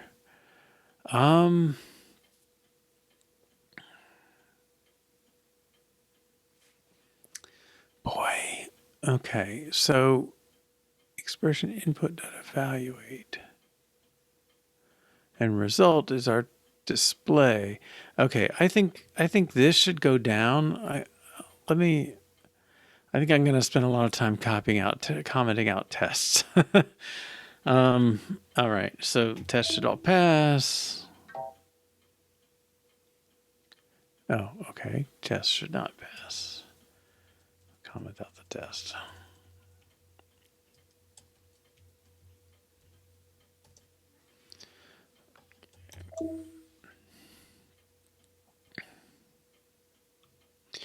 Yeah, I think this is teaching me where we got off on stuff. I mean, you can have errors in in expression. Let's see, where's the... Yeah, so here's an evaluate gets an error. Okay, so in calculator, you're calling evaluate. I think calculator should just do this first.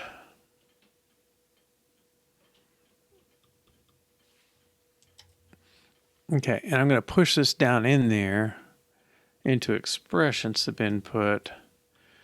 I think at most one test will care.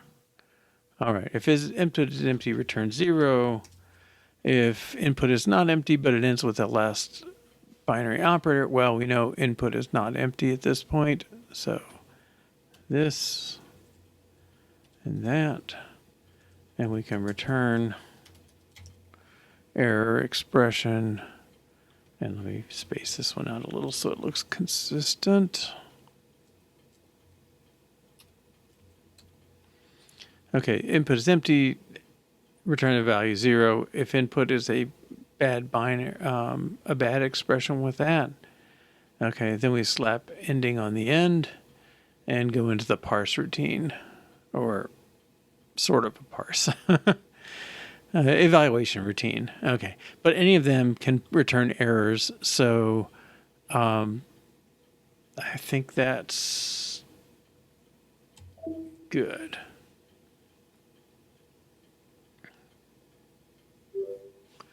Right, so where did parse get called? What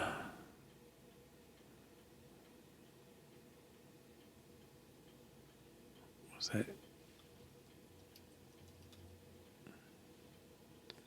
Operands push value parse. I guess this is the parse in effect.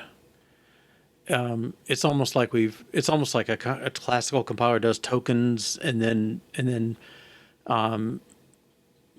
does it. This is kind of an interpreter, so it's doing the piecemeal parsing and evaluation in the same method. Okay, because it really is more of an interpreter. Okay, but it does return errors. All right, I think I ran tests. Yeah, I mean I don't know if how you'd say we're strictly not that. Most compilers, yeah, the difference is like most compilers, each digit is not its own token. And this one, I mean, I could call entry token. Maybe that'd even be better. But we know it's a digit, a unit, or a slash. Okay, so, we have, I mean, maybe that would be better to echo the sort of classic compiler terminology there. But each of these digits, unary operator, binary operator, we've pulled out information for each one. Binary operator, we pulled the actual operator out and so on. So now, could it have... Well, I mean, this loop could have been pushed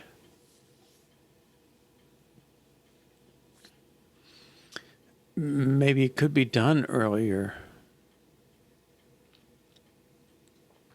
We're doing it keystroke by keystroke. That's why it shows up this way. So I think I kind of buy it. I could see naming. I was never that happy with entry as a name. All right, but the big thing we've done is we've moved the error check into evaluate. So calculator now doesn't need to do that stuff. It just calls result. Okay, let's make sure that's all okay. Now I had a bunch of, okay.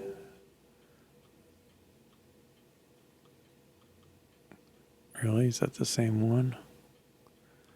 2 errors for one, okay.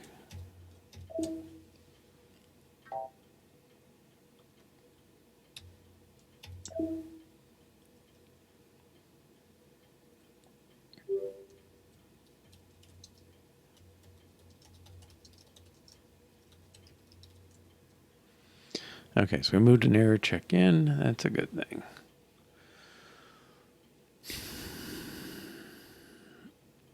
All right.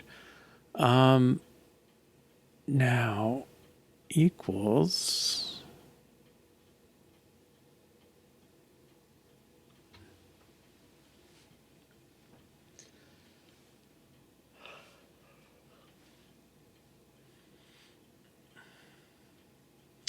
Yeah, I mean, I think I want to do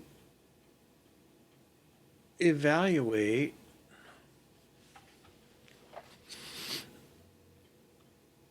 I think I want to do this. Equals. Okay, let me put my test back. My formerly failing test.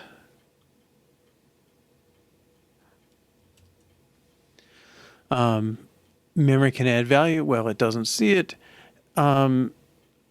But memory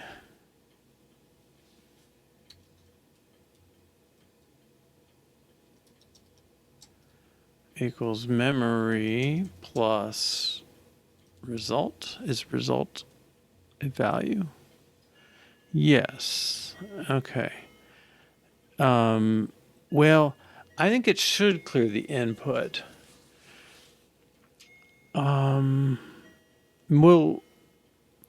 We'll do it this way for now and then run it and see if that feels too weird. All right. So memory equals memory plus result. And that feels right to me. The only thing is history, I think, probably needs to say something. All right, so let's visit our to-do. Okay, so we're doing m plus, and then history should note it went to memory, or it added to memory.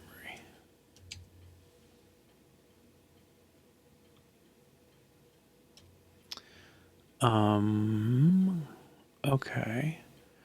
And then our test, I believe it should pass.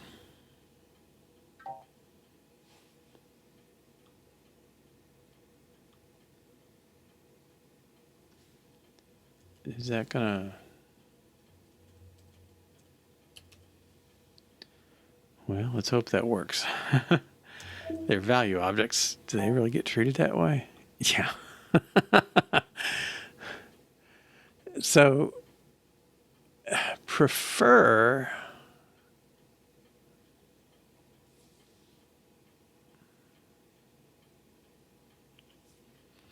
Let's see if I can fool it.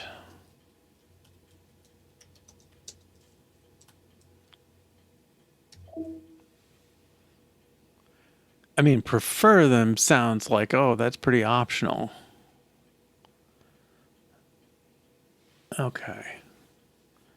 Now, I believe my test should pass. Okay.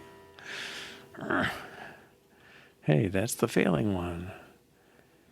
0 is not equal to it.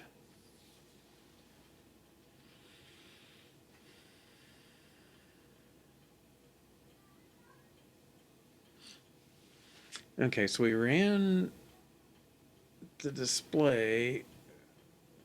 We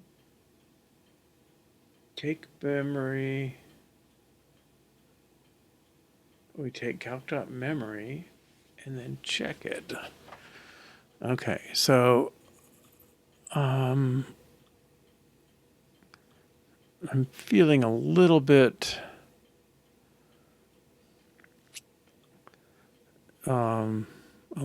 lost here. Yeah, maybe that would be more clear. Okay, so let's print memory, print result, 42, okay.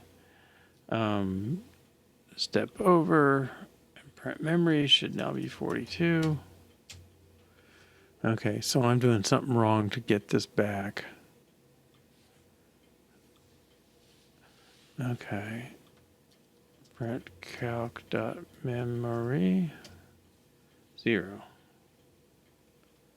Did equal return any result? No, it doesn't return. He just leaves it in result.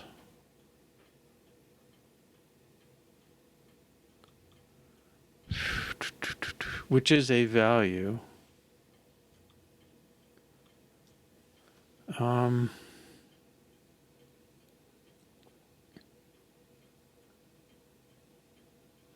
Okay, so results was 42.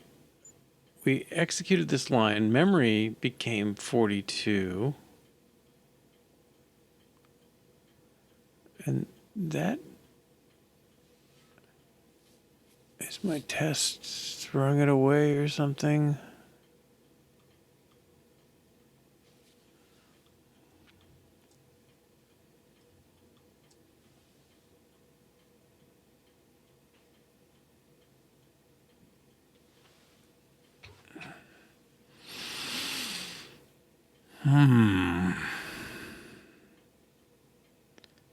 Memory. Let me make sure that's, yeah, that's our published field. Why? So when I get back to the test, well, okay. Yeah, I get back to the test and calc.memory has cleared. All right, let's.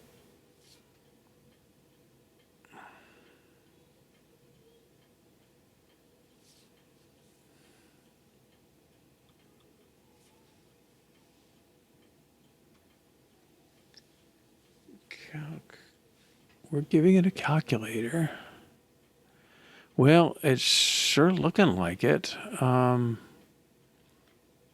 But theoretically, it should use the one where, oh.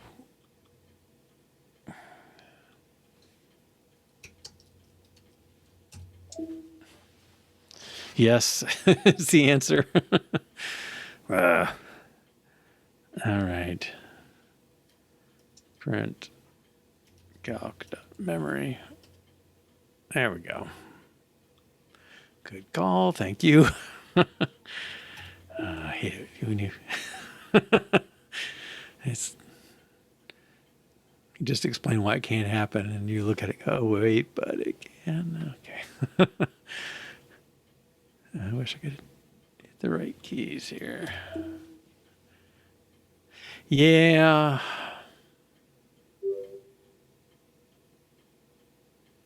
It might be better not to. Well, let's check expression result. Okay, who calls this? There are a few. Well, that one's expressly doing it. Okay. I don't think they would be hurt by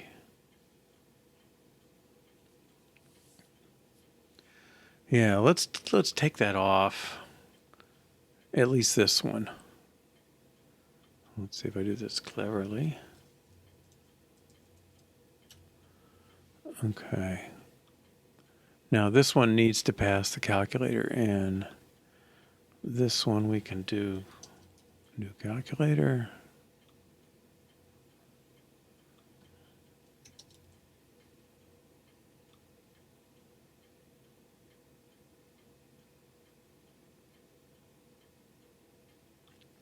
That passes it, the others pass it. Okay.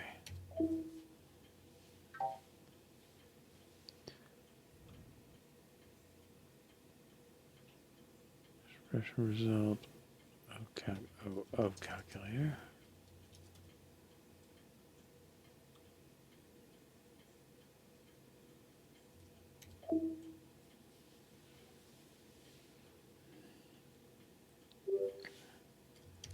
All right, remove default calculator from expression result.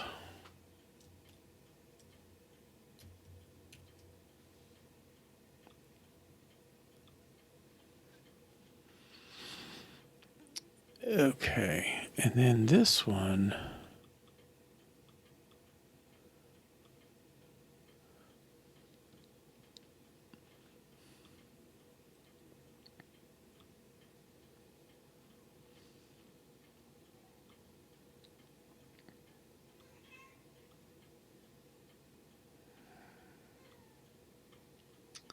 Yeah, there's a lot of them that don't. All right, I'm gonna let that one go. All right, but the good news is M plus appears to add a value. All right, and then if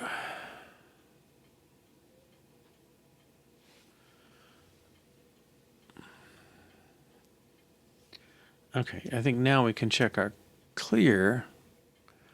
42M plus MC, we expect 0. Memory can clear. And this one's going to fail, I think. I don't think we've supported memory clear. Right.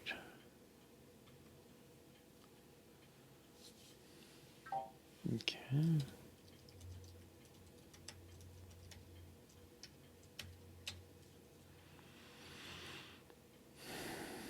Now, what do we do for clear? We call clear.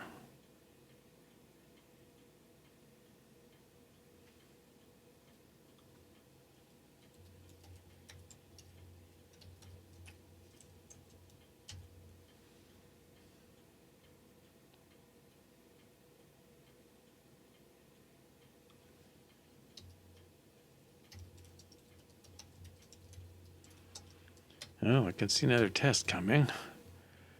All right, so memory equals value dot number of 0. I think that's a little redundant there. Okay. But clear should clear the memory. And I think the answer is no. Memory clear, clear. We expect the memory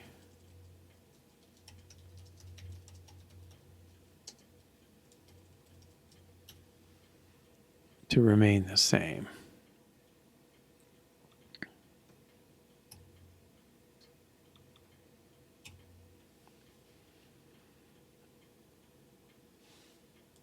Okay.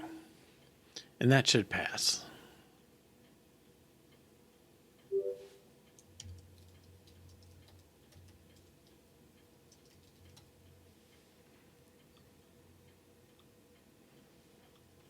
Okay, I don't think we can run this. We don't have memory recall. Okay, 33 plus 7 M plus should be 40.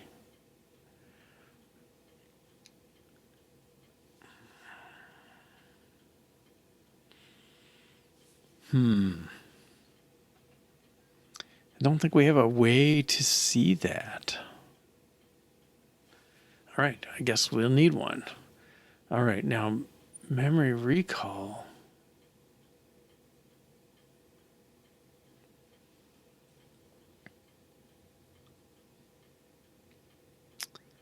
Memory clear, yep.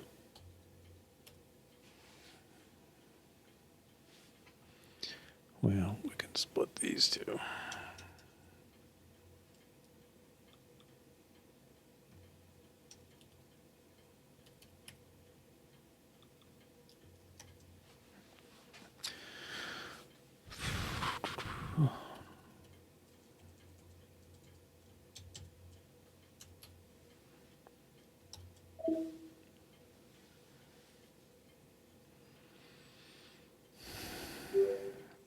Now, memory recall. How do we make this?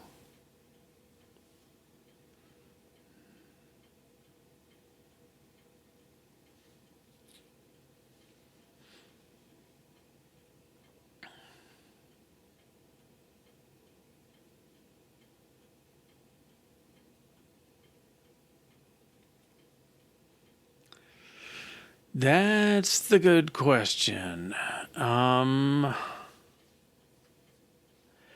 We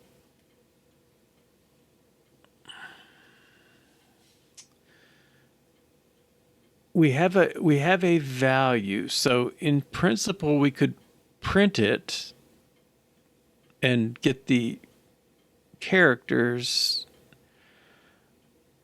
It might be easier to provide an entry that's just sort of like, here's a value. The other thing is, if you're going along and you say 4 plus, what if you said 4 plus 6 memory recall? Like, what should happen? I don't know what happens in a real calculator.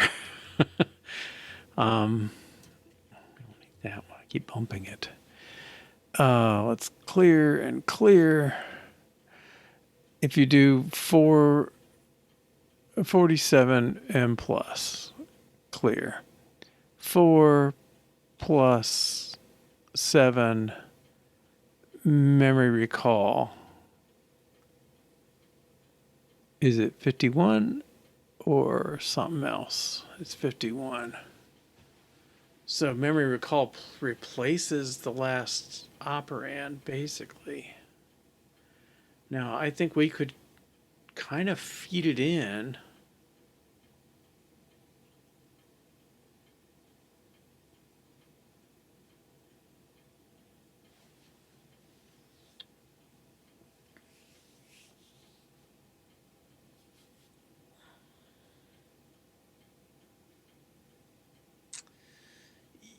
Yeah. Or I mean, I think we kind of have two options, right? We got this value object sitting in memory, and we could, I mean, it's 42. We could just say, create a string that's the value printed out, 42, and feed that in as if it were value. So we would detect, oh, it's a digit. Okay, it's a digit 4. It's a 2. Oh, okay. It's inches. Ooh, okay. Take that. We've kind of been able to avoid that. An alternative would be we say this is a value. Like it's sort of like a digit, but it's really a whole number. And we just say, well, there's another entry type that there's nothing like it on the keyboard per se. It's just that this is what the memory recall does. It says take your memory, it's a value, and make it a value coming in next. And then the behavior is basically it's kind of like this thing, make your operand and all that stuff. Basically, it's operand of entry. Okay. I don't know if you want to screw around with this unary stuff at that point. So I don't think that's terrible to put value in as an actual value coming in, and you just push it on the stack.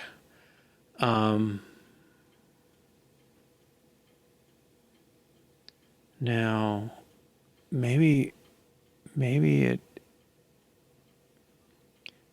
Okay, what if you do digit? Okay, let's track it. Op entry. What is that doing? Remove left binary operator. Yeah, okay, and add entry. Exabyte 3. Hey, welcome. I don't even know what it means.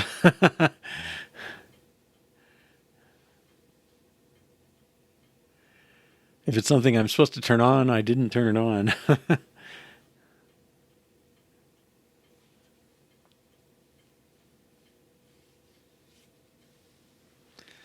All right. So I think it's adding them in, and I think it would be okay. I think it's just gonna enter it as a new value, make an operand out of it, and go from there. Oh, okay. I'll have to look for that one. Let me make a note. Okay, add today command to Twitch stream. What I usually do is on the screen in the bottom left, there's yellow text. But that's a pretty brief explanation if you're not familiar with what we're up to. So I'll just kind of go into what it is. It's a calculator designed to help Kilt makers who work in English units, yards, feet, and inches. And they do things like, I've got a 23, it's a 46-inch waist, but I'm going to do the back half with pleats is 23 inches, and I would like to have 17 pleats. How big should that be? And the answer is each pleat should be 1 3/8 minus a twitch, minus a skosh, a touch, minus less than a 32nd of an inch. Otherwise, it wouldn't have rounded this way. So it's a little smaller than 1 3/8. It's an ongoing project. We've been going for, I don't know, a month or something, of a few hours a week. And we basically have just filled in the keyboard, and we're working on these memory clear, memory store kind of stuff. So the one we're on is Memory Plus, and we basically have just finished that. So if you put something in, no, I mean 2 characters isn't going to do it for sure. I have few enough people active that I can take a moment and explain, but I will look into that command. At any rate, it lets you store those things, and then there's a history for what if I did 4,400 inches divided by 32, whatever that is. It's in the history. We can go back and see all the history. That font's still a little big, but so that's kind of where we are. The Z is a new is a forward upcoming feature to try and do some more specific calculations that apply to kilts. But we basically finished Memory Plus, and we are working on Memory Recall.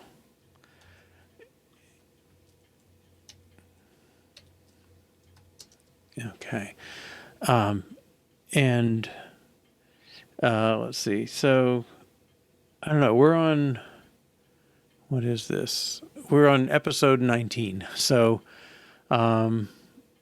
I do about 4 weeks. So yeah, it's been a month plus change.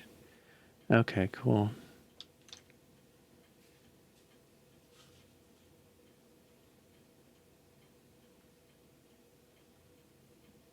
Okay. Yeah. So anyway, we're working on this memory recall. The situation we have is kind of, we have, well, we get the keystrokes coming in and we store them, but like, how are we going to put this memory value in your stream? So that's kind of right where we're at here. And, I guess we need a test for that. All right. So let's, okay. So if you do 9 memory plus, and then you do 18 plus memory recall equals,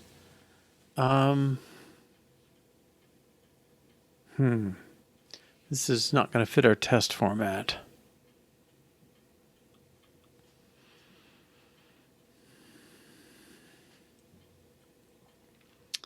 Let me make a different test case for this.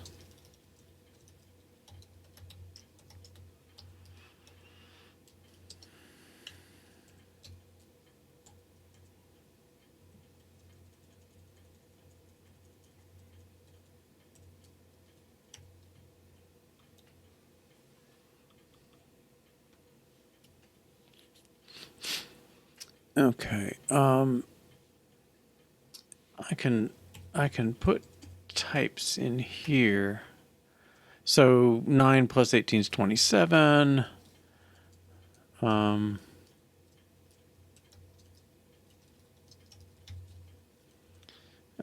so we'll take the calculator to calc. Memory is memory, that's fine. Except it's, I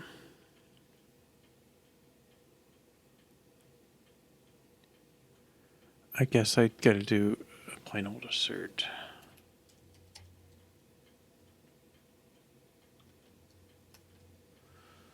Okay. I want to say memory is calculator.memory should be $0.0. And then we get the test case $0.expect.0. And then I want to check the result.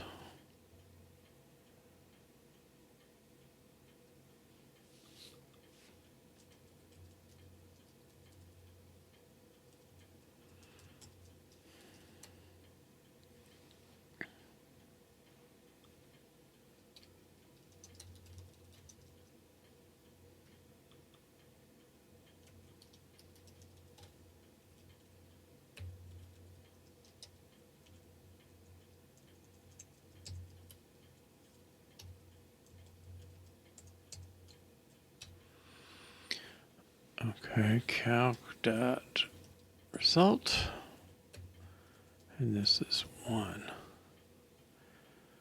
Okay, and then I should also do file colon.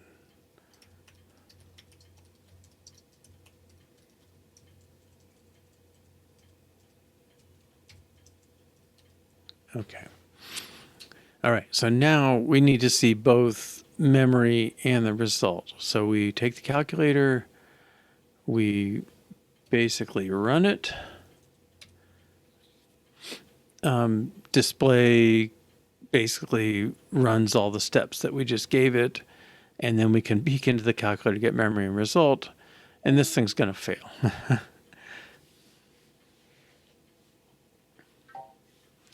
All right, and I expect it's going to get a syntax error, I think.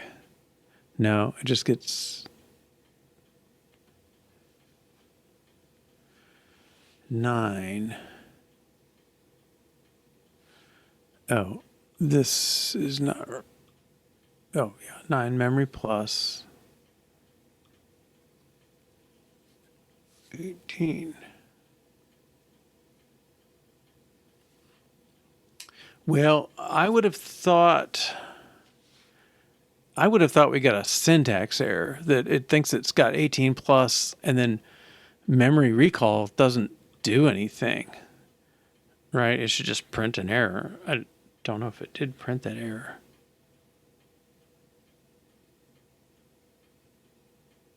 MR not implemented. Okay, that part's accurate.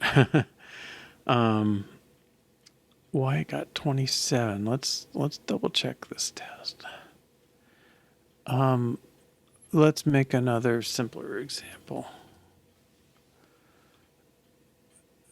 Let's just do 1 plus 2 equals. Okay, this should be 0 because it starts cleared. Notice we're running it a new calculator for each test case, and this should be 3. Result doesn't change memory. Okay. Yeah, I don't, it should have stored the 9 in the memory. That should have been okay. I guess we can't tell what went wrong. 9 is not equal to 27. And make sure I'm doing the right thing. Okay. At any rate, I think 1 plus 2 equals should get a 3 for the result, 0 for the memory, and not change it. And let's just make sure 352 passes and 353 fails. Yeah, okay. Bad test. 0 is not equal to 3. Did I get them backwards? Calc.memory is memory. Calc.result. Yeah, 18 and 9 should be 27. And the memory should stay 9. We didn't clear it. $expect should be that. Okay, let's...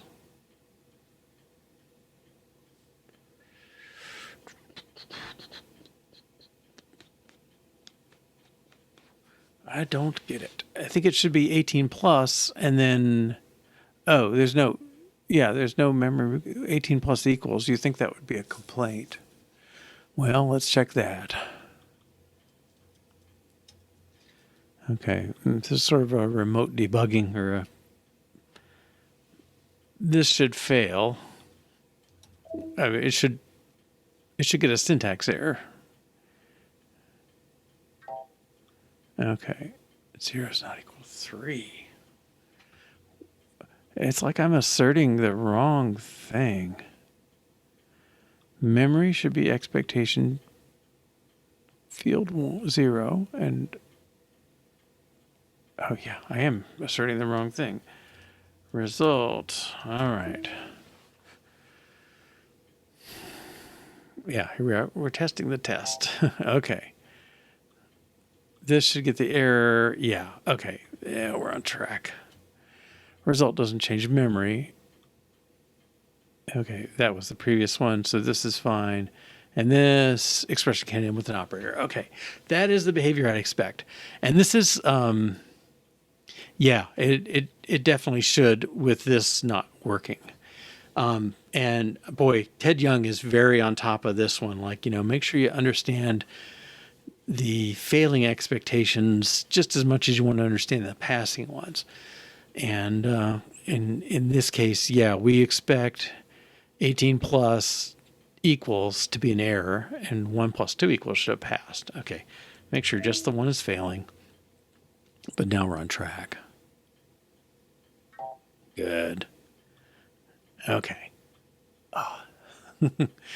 Okay. Oh, it's 3:30. All right. I guess we are leaving with a failing test, so we know right where to pick up next time. Next time is Monday, 2 to 4:30 Eastern Time, or 6 to 8:30 p.m. UTC. And I'm leaning towards entering a new type of entry that just holds a value ready to plug in. It doesn't have to be accumulated and all that stuff. Now I don't even remember how we get, I guess, how the interpreter is going to do these things. Yeah, I'll have to check. Okay, midsummer. Yeah. So it's, The days are getting shorter. Okay. The fun part's over. All right. Oh, cool. All right. Well, I'm off too. So anyway, thanks, Mudsharks. Thanks for joining Exabyte 3. I'll try and get that today command in at some point here. And anybody else that's still watching, thanks, and catch you next week, I hope. Bye-bye.